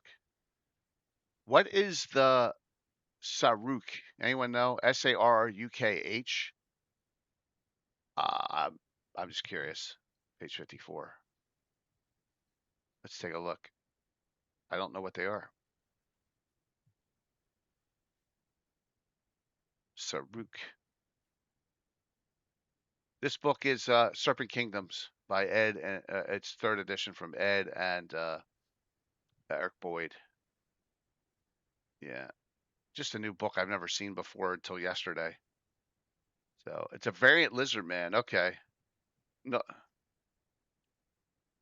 So it's a creator race, huh? Although 5 creator races existed in only 4 forged empires in early stages of recorded history. Huh. Oh gosh. Okay, yeah. I can say the high beam in German is Fernlicht. So these are very powerful creatures, it says. Oh, look at. So they look like that is one of them. They look like salamanders almost. Oh, we missed salamanders.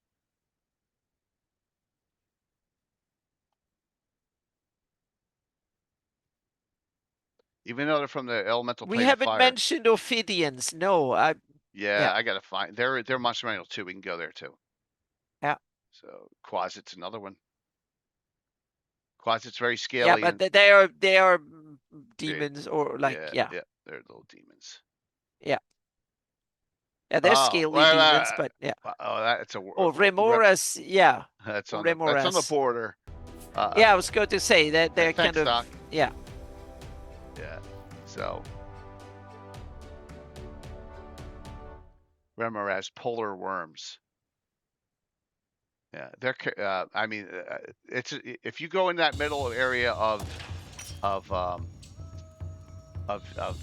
G2 and you're on its back, you're as good as dead. So salamanders, I mean, they are from the elemental plane of fire, but salamander is a, is a salamander like what is it, a lizard? Is it a no, lizard? It's an amphibian. Amphibian. Yeah, It fits. Mm-hmm.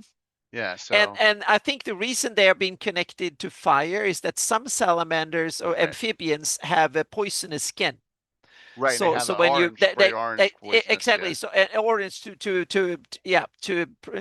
and if you touch them, they probably burn your skin. So that might have been, and they're orange too, in order to, and red, so they signal that, so to speak. So yeah.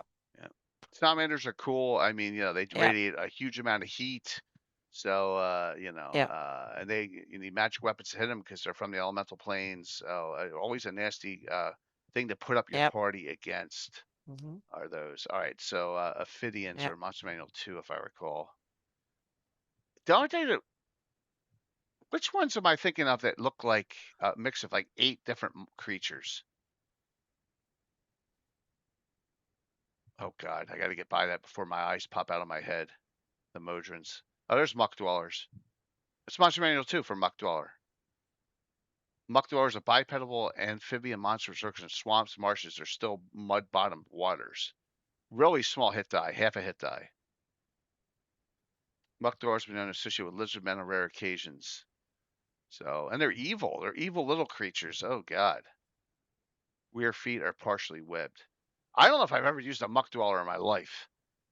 So, no. Look, Sam even made a mistake. Yeah, Sam's right. Salamanders were connected to fire in medieval alchemy. That's true. Yeah. Surish Dragon. 248. Mix of slimy and scaly Frankenstein. Ugh. Let's take a look. Yeah. That's funny. Muck Dweller's a lawyer. Ophidian. Yeah, there's the Ophidians. That's what I'm thinking of. This Apicus, this stupid thing. I mean, look at it. What the heck is that? I thought it was like a cross between a goose and a camel with wings. Or something. It's a cross between like 8. Yeah, that's what I said. I was like, yeah. All right, so Ophidians. Ophidians are like snake men. Yeah. Yeah. And they drag themselves because they don't have any hind legs. So there's like linorms, but snaky instead of dragony. Once again, they are thanks, Wolf, for popping us over there. I appreciate it. Thank you for the hype. Awesome. Thank you. Yeah, arms protrude about 2 feet below. All right. I don't know if I have that. So I don't have like every dragon on my computer, but I gotta take a look. So give me a second here. Time we got 8:30. Dragon. I'll just type in 248, and if it's on here, it's on here. Don't have it. I don't have 248. Sorry. So I can't pop it up. No, I have 241. That's the closest one I have. Yep. Sorry about that. Don't have every single dragon on the machine. I just, get them as I need them. It's an obscure medieval variation of the griffin. It looks like someone was really high when they put it together. Yep. Yeah. Dwellers of the Forbidden City have enough snake men in it.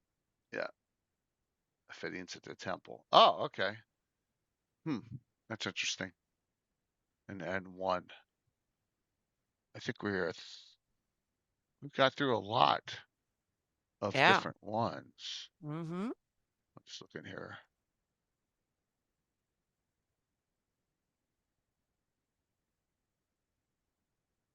Oh, no. No, they're not. I was gonna say, what about Vegapygmies, but they're not. Saying to myself, they're not. They're made out of vegetation. Yeah. Worms, no. Zorns are Zorns are close, right? Zorns are very scaly and stuff, but that's a Zarin, that's a cell of Zorn. But they're Earth. Let me go down. I just want to see what it said for Zorn.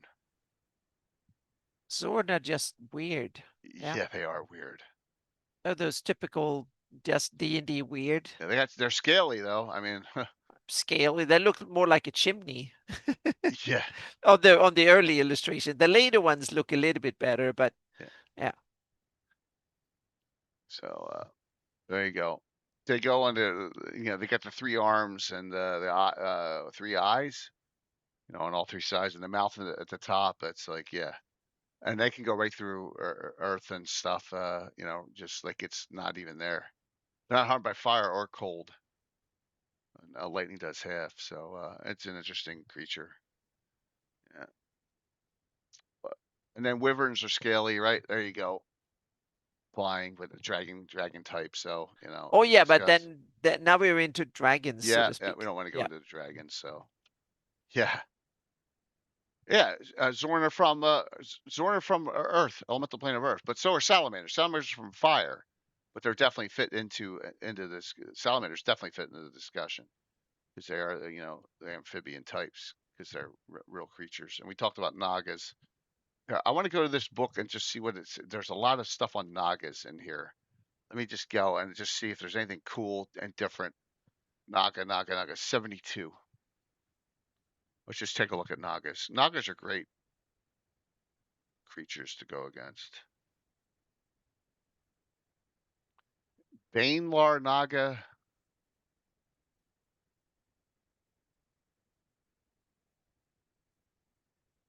Bone Naga. Okay, the Bone Naga is an original. That's a classic, yeah. Yeah. Yeah. It says Faerunian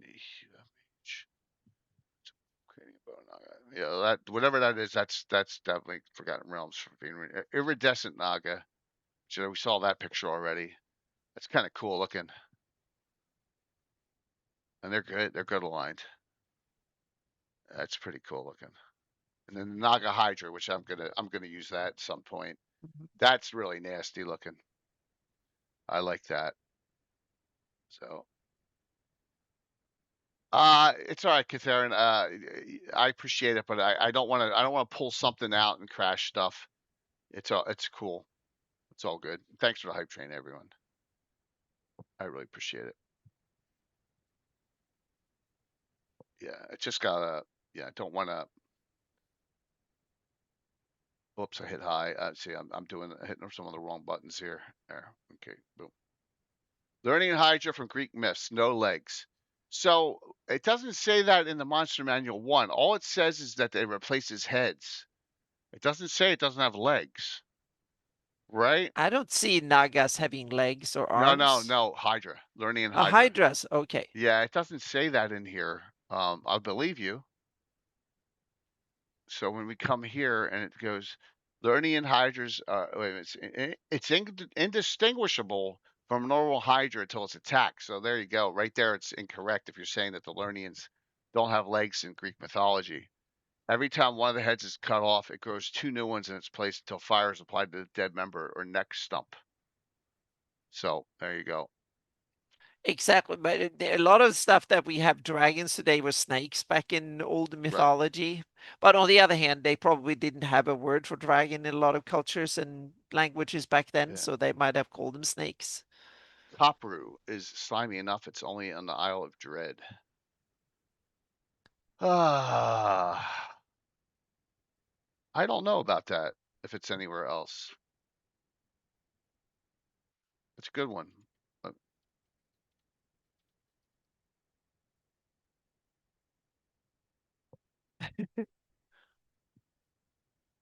I was laughing at Michael's Zudrak's scales. Yeah, creatures with scales, merchants stealing things. See if it's got a set for it.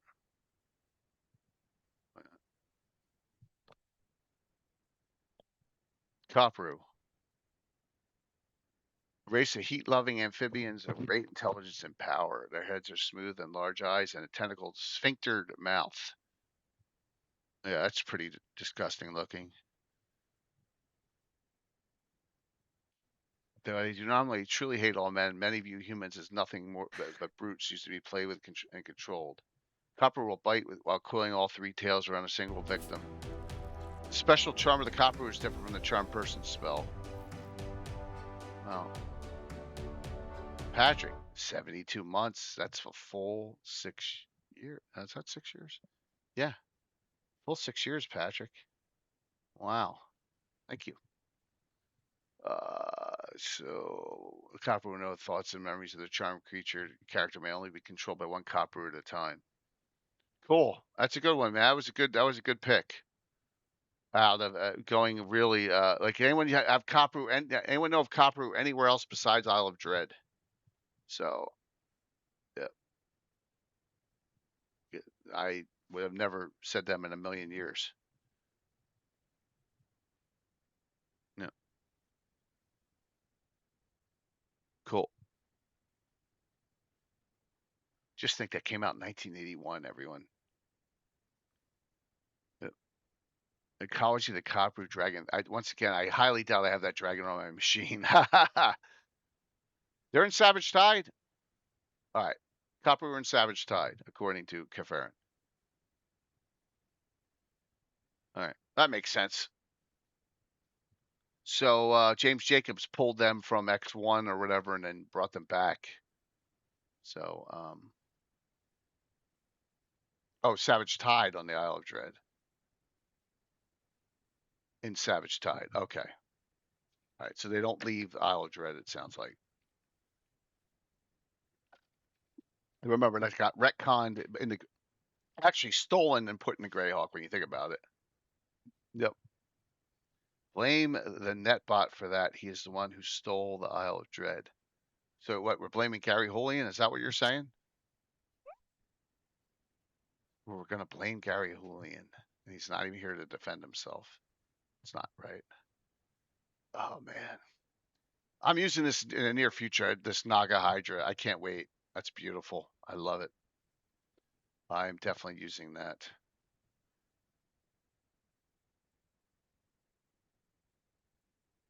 Oh. We forgot something. Okay. A big one. A big one. Yeah, it's very slimy. Big in size or big in importance? Yeah. Big in intelligence, size, aboleth. Oh, yes. Aboleth was one that I said from the beginning that we should have, and then I forgot about the whole thing. It's an amphibious creature that dwells in underground lakes and caverns. Yes. Yep. It's like, and it got a lot of. It's one of these D&D monsters that I think it's original D&D and gotten a lot of development through the editions too. Yeah, a lot of different and dragon articles and all sorts of stuff. What's it called? The one Sergeant did, Underdark one. That's where aboleth are in. A lot of. Oh my God, my brain shut off. Night Below. Night Below. Yep. Forbidden City also. But so they have a Greyhawk connection, so to speak. Yep. Yeah, absolutely. But they're definitely alien, right?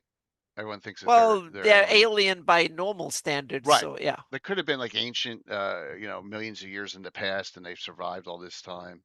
Yeah. Now they hate. But so are so many other things. Like Soren is way more alien than an aboleth is, in my opinion. Okay. Because aboleths looks more like something that could actually come in nature somehow, but Sorns, no. Well, Sorns though are extraplanar. Yeah. Right. Yeah. But that aboleths are just like some smart. I hate to ask this because I don't care. But are aboleths like spell jamming creatures? Do they have ships and stuff? No, I don't think so. Okay. No.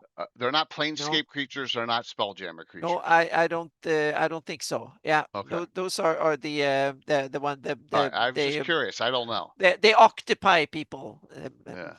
Mind flayers. Yeah. Okay. Yeah. Illithids. Yeah. Yeah. Yeah. Illithids, but not not aboleths. The That makes aboleths are sense. fantasy cool, I think. They are yeah. cool. I mean, they're real cool. Yep, I really dig them. Yep. Yeah. Yep, Sahagwin were early, very early. Sahagwin, however you say it. Yeah. They were very early in this discussion. So yeah, yep. that was one of the first ones you mentioned, Jay. Yeah. Yeah. So aboleths and mind flayers are in many ways just occupying the same space. Yeah. That is some truth to that. Yep. Yep. Yep. Mind flayers too. Yep.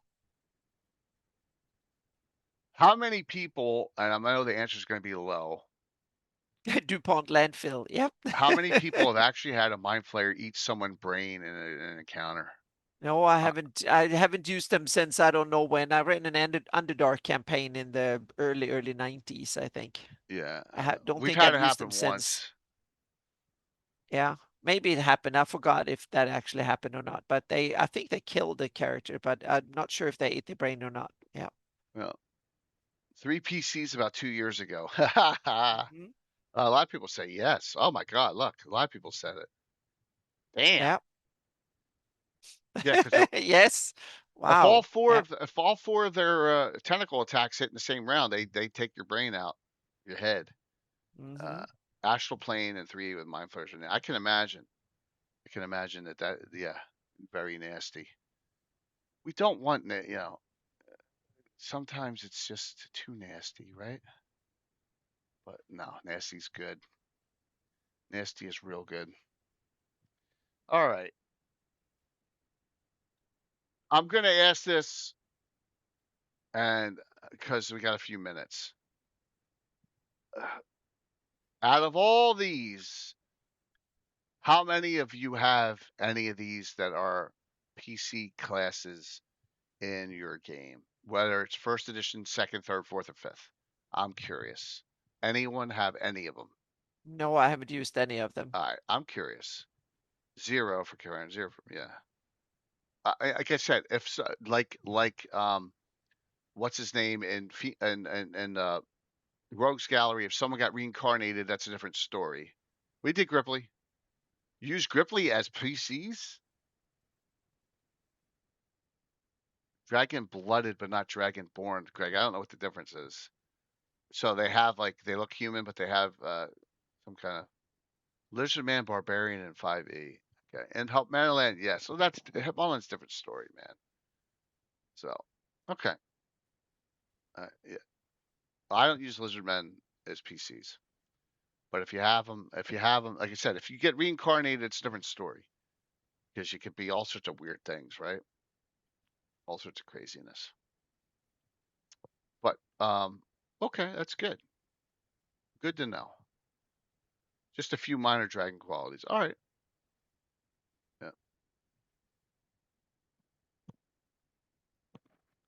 Yeah. No, it's not Luther. It's not Luther. It's my brain is shut off. Phoebus. It's Phoebus. Luther. You're thinking 48 hours there. There too much. Michael Z. Yeah. Yep. Yeah. That's all good. I had a Lizard Man player, but he thought he was Dragonborn. That's funny. Yeah. All right.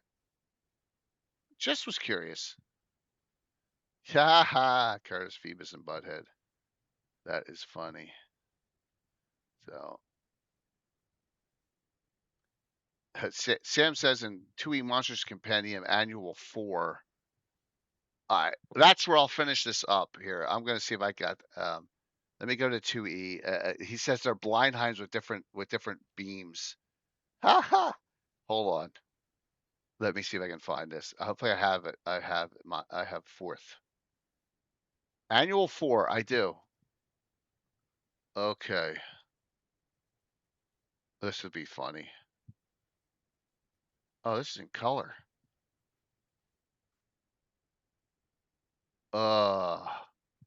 And look, it says Greyhawk Adventures on it.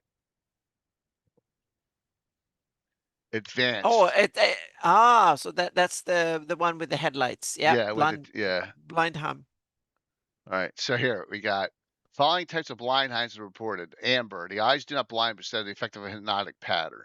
Okay. White, they can discharge a sunburst as if from a wand of illumination. Wow. Well, that'll destroy undead almost instantly. Blue, they did not blind, but instead they sweep and illuminate by fairy fire. Gold, in addition to its eye beams, its Blindheim can discharge a small fireball from its mouth once per 3 rounds. It does 3d6. I like those variations. That's 2nd edition, so cool. Yeah, that's pretty cool. Yeah. All right. Don't know if I'll be using Blindheims anytime soon, but that's cool though. And it's got the Greyhawk Adventures pop right on it, so that's a Greyhawk creature. So Yeah. yeah, blow it away. All right. Yeah, it does. All right, let me close some stuff out. All right, Anna. We went over a lot of stuff tonight. I mean, Yeah. lots of creatures, which is fun. Some Yeah, stuff I thank you, never Jay, used before. Some stuff that was, I'm really glad that Norker and Sam directed me on civs and trends and that book because it gives me some other ideas. I don't mind stealing from Forgotten Realms, especially when kind of know almost all the Greyhawk stuff, but stuff I don't use in Greyhawk. I've never used an Ophidius. I've never used a Gripply. Grungs, I haven't. So I stick to some of the basic stuff. Bullywugs are awesome. That kind of stuff. I've used bullywugs because another reason is because I don't have the miniatures for them. That stuff. I would rather use a Murloc all day long than a Grung. I'm sorry, but So yeah, frog monsters are good. So anything in closing on that topic, Anna? Your thoughts? I Mike is think out it's today. yeah, it's a good I think we covered a bunch of, especially you, stuff that could be useful, so to speak, Yeah. and yeah, and it was kind of a little bit of a filler topic, but I think It is. useful. It was a filler Hopefully topic. useful, but hopefully useful. Yeah. Yeah. Filler topics are good. It's good to have. So, hopefully you enjoyed that discussion. Like I said, thank you for all the input. And I wish I had all the dragons that were mentioned in the ecologies. I just don't have them on my machine. And, downloading them and swapping them out during a live stream is very, very precarious. No. You need to make sure you have all of them. That's part of the standard. Yeah. Yeah. Maybe I should start getting. I mean, there's like 350 of them. Yeah. But maybe I should. Yeah. I would use all those in a rewrite of I-11 Needle. A smart move.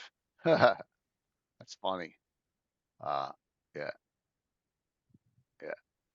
I don't think Michael's going to be hitting Page. Gary. I don't think that's his gig. Yeah, but he'll definitely be at he's a Page guy. Oh, I know, but I have them. I have access to them. I don't have them on my PC. I just don't. I don't have, my time is so limited as it is. To sit there all day and download them would be crazy. And I have the CD, but remember, you got to pull the CD in, pull it out. Which CD is it on? I don't have a CD player on my computer. But you do it once and you're done. Yeah. Yep. Yeah. Oh, Gary Con's super expensive. Yeah. Half Legend Man and Troglodyte, the trend was new to me as of yesterday there, Kai. Yep. So that was cool. And it's a Forgotten Realms guy, so like I said, I have no problem stealing it. You need to, Jay, start talking a little bit about virtual Greyhawk Con. Yeah, I got to get it up. All right, so I got to get it set up. I'm gonna try and do it this weekend and have everyone for next week by this Legends Lore next week, so you can start signing up, putting in events, and starting to register for what date is it? It's October 1st. It's October 1st. Yep. Yeah, October 1st through the 4th. Thursday through, I got to get it moving. It's on me. The 1st, 2nd, 3rd, 4th. All right, October. It is coming. All right, I will get to it. I promise. Along with all the other stuff going on, but I promise I'll get to it. Okay. Yep. 100%. Then we'll go from there on that. So yeah, definitely. Good. Yeah, virtual cons are perfect. Yeah, it's a lot of fun. Yeah. What do you have to shout out, Anna? Well, first, there will be a stream on Friday, and otherwise, right now, I'm wrapping up a couple of things that I need to have done before Gen Con. So I'm leaving Wednesday, early Wednesday morning. So I'm won't on see the you next last week. few. Yeah, exactly. And back home again early Monday morning, even earlier on Monday morning, so to speak, or night. I'm home like 2 a.m. or something like that on Monday morning. So that will hopefully be fun. So I'm doing a lot of stuff, but I posted one new post on because it's time to start getting hawk tails in place because I need to both for game hall, virtual Greyhawk con and stuff. I'm going to run games. So now it's time to start playtesting again. So by the end of August is where I plan to start getting the playtest up and running, so to speak. Wow, I just brought it up on the screen and it's not showing my chat log. Can you relink that one more time, Anna? It's on my laptop, but now I wanted to bring up your Patreon page. Oh, I put the link in chat It here. didn't. So. My chat log didn't show it. Oh, It okay. didn't because yeah. Then It's I just put it weird. in again. Yeah. There you go. Yep. Thank you. Yep. Now I can click to it. Yep. There we go. Yep. So I put a little concepts on Hawktails Alpha 2. There's some things that have changed and updated a bit. So there's like a little list on things that are both different and similar to D&D. And so it's not the actual rules, more like a description of what's in there, so to speak. So it's coming. And the interesting thing, I've got a lot of good responses. People, I never thought there will be more than 10 people interested in this, but I've received a dozen comments on Discord and emails and various things. Not so much in no comments in Patreon, but a whole bunch of other stuff reached out. So I have a lot of people who played in the first playtest, in the Alpha 1 playtest.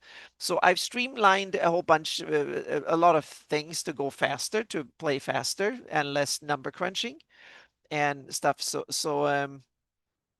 it will be fun to get back into running games again. So that will be cool. So yeah, so I will start when I get back home from Gen Con. I will start setting writing up I have the rules themselves, but the problem is that then that's okay for me to read, but in order for others to understand, you have to have a lot of the fluff text, and that's what I will try and write during August. I will hopefully write up a lot of the fluff text, plus things like what item weighs and weapon stats for a bunch of stuff, and also to update stat blocks for a bunch of monsters. So yeah, exactly, Mike Sudak. Yep.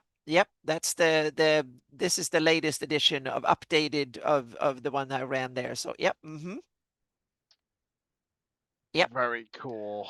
Yep. So I've run about 100 play tests the last 4 years. So I think I'm roughly up to 100 if you include the first stumbly ones we ran online and stuff. So that's the thing. And otherwise, yeah, on Friday I'm not really sure what I will work on.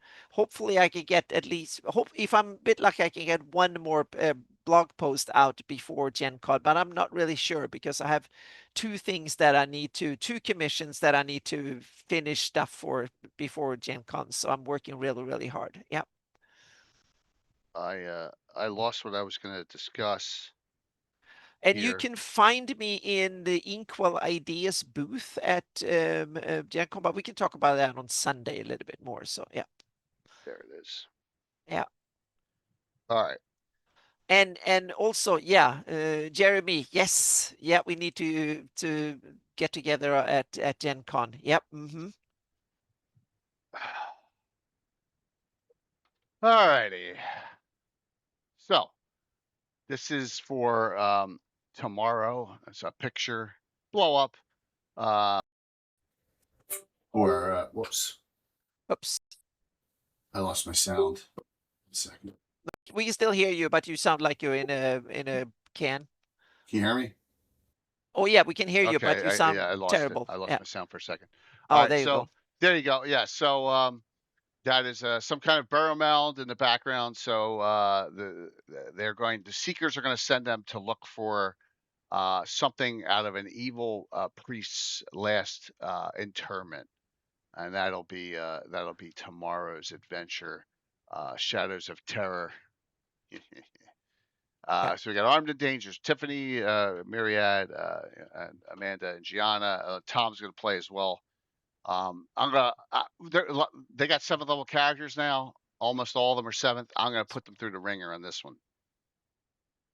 Yeah. So yeah, that'll be fun. Yeah, we'll see. We'll see. Yeah. We will see. And that is 1199. Now, here is it just happens to be the 1200th, the new group on Saturday morning, right? A brand new spanking group of adventurers. So we shall see. Yes. So here is the players. All the artwork is done. So here I will show you that right now. Most of them are Portrait Workshop, with the exception of Myriads, who did her own. So let me get to that Portrait Workshop subfolder, and I'll just throw up. I'll throw up some of the each character, and then real quick, just tell you what they got. All right. So we'll save that one for last. There will be an NPC as well. Here is Agnes Nessie Fady. That is Tiffany. She is a 4th level specialty priestess of Ilmater, who actually knows Aaron Coldwell, because she's from Rushford as well. And she's the only one with a magic weapon to start, because Aaron gave her his +1 footman's mace. So there you go. So she is a priestess of Ilmater. Straight priestess of Ilmater, no dual class. She can't wear armor. So that's a real drawback. But there you go. That's one. He's way too nice, isn't he? That's what happens when you're lawful good. All right, next character. This is Rob's. Gareth Breen. Gareth Breen, 3rd level Inquisitor. Yes, lawful good. St. Cuthbert is his deity. I gotta put that down because I know he picked that. Fights 2-handed sword Morningstar. So he can go 2-handed, or he can go weapon and shield, tank wise. He just doesn't have enough proficiency slots yet to do taunt or anything like that. But he can do that later on. So so let me just put them out, and then Aaron's character, Leppy Wormwood, 4th level halfling fighter, female, fights hammer hand axe. She her nickname's Kneecapper. So there, she also has a short bow. So yeah.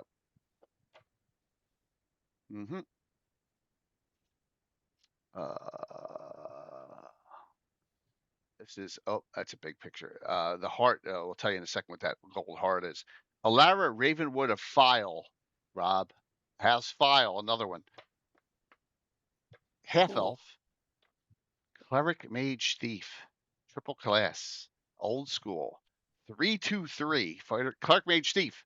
She's a cleric of Hanali Selenol, and the gold heart is the symbol of Hanali Selenol, the goddess of romantic love and beauty. Same deity as Quentin's. Yes, so and that is a Sparkle Mandy character. So yep, triple class cleric mage thief, half elven. All right. Let me go, and then this is custom art from Myriad. I think I showed it already before. Yeah, that is Briar of Thronedale. She is a gray elf, full-blooded gray elf from the House Thronedale, wild mage, 3rd level, straight wild mage, because you can't multi your duel, and I game in that. 12 hit points. Yeah. She does have Raleigh's Wild Bolt. So, but I don't know how nasty you can do it with 12 hit points, but yeah, Wild Mage, straight. Then lastly, yeah. Oh, that's awesome. Lastly, but not leastly, I am a glutton for punishment with this one. I already showed it. I have the miniature. Bill did this for the joust field. So he did this already, and I have a miniature. There's the miniature. Yes, I am stupid for doing this. And I'm a glutton for punishment. And there is the character. And that is he gave me a name, but his name is his name is John, but he's got a new name already. Let me see if I can find it from Korg. Korg says his name is Johann Sparkletongue. Fourth level, yes, fourth level jester. What could possibly go wrong? And he's like, does my morale effect act like a taunt? I'm like, no. I said, you picked this class. This class is so inept. You picked it. So I begged you not to. So yeah. You need to revise the class so it becomes a bit useful. No, I'm okay, gonna let him. I'm gonna let no backstab. You let him suffer. I'll let him suffer. Yeah, it's lit. Anyone who picks that class. Yes, yeah. he wants to see if he can RP his way. Good luck. But can't use anything, do anything useful. Yeah, exactly. And this first adventure, when you see where they're gonna go, his character's gonna be like, not much he's gonna be able to do. But it's like Wumba in Investigation of Runehold. So that's the name of the adventure. It'll be at 11 o'clock on Saturday, and there'll be one NPC, Ian von Poppen, a ranger. So human, and that will be it. All right, 9 o'clock. Look at that. Oh my! You never know. You never know. He'll be the victim of a blanket party. He goes out into the forest with the Colwell cousins.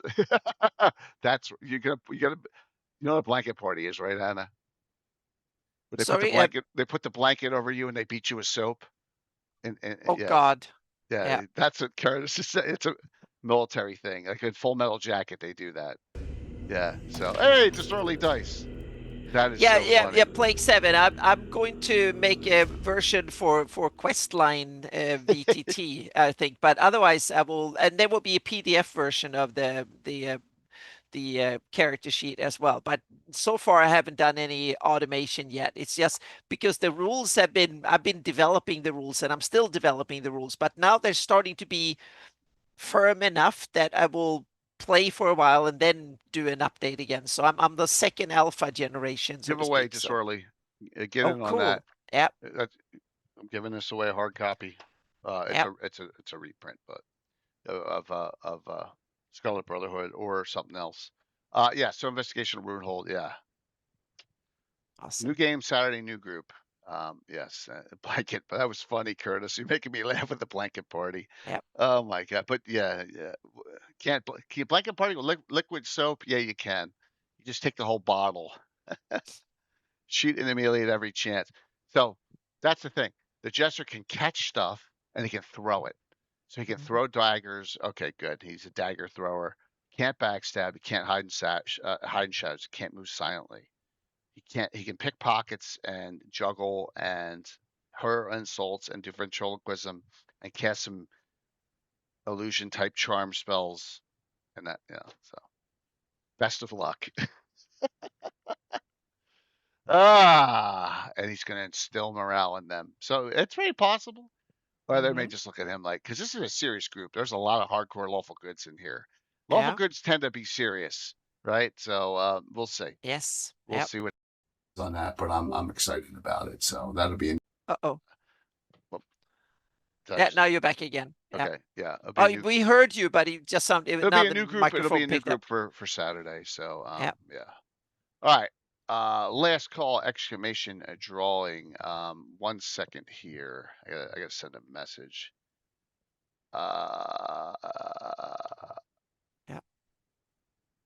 I may rate. Does anyone know how long Tiffany still is? She got a ways to go still playing tonight? I don't know. I'm asking. Do you know? See if anyone knows. Yeah. John, do you know this? They got a ways to go still on that?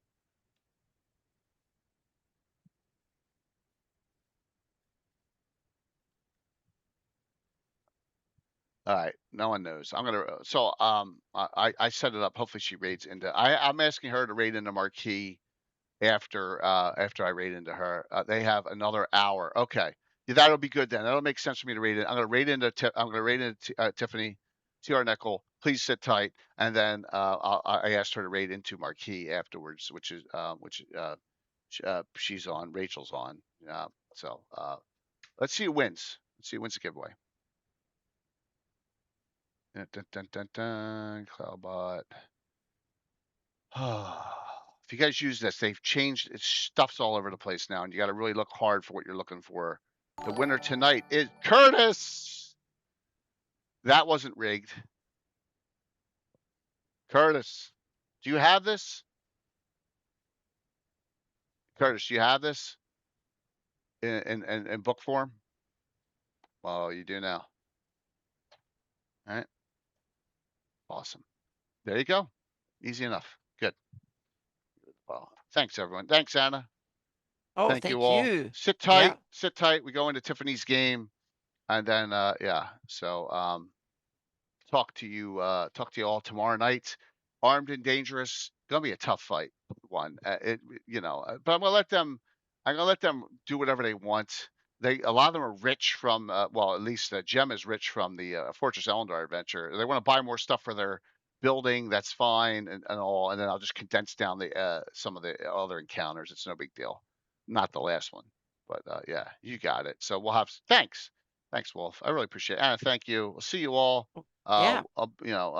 So we'll be on Thursday night, Saturday morning at 11, and then Sunday night once again for Gavin. So see ya.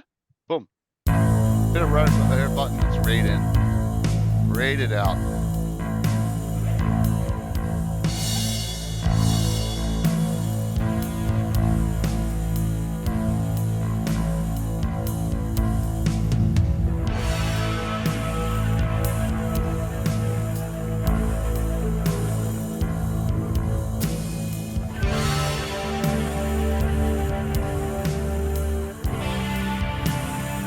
Get over 70.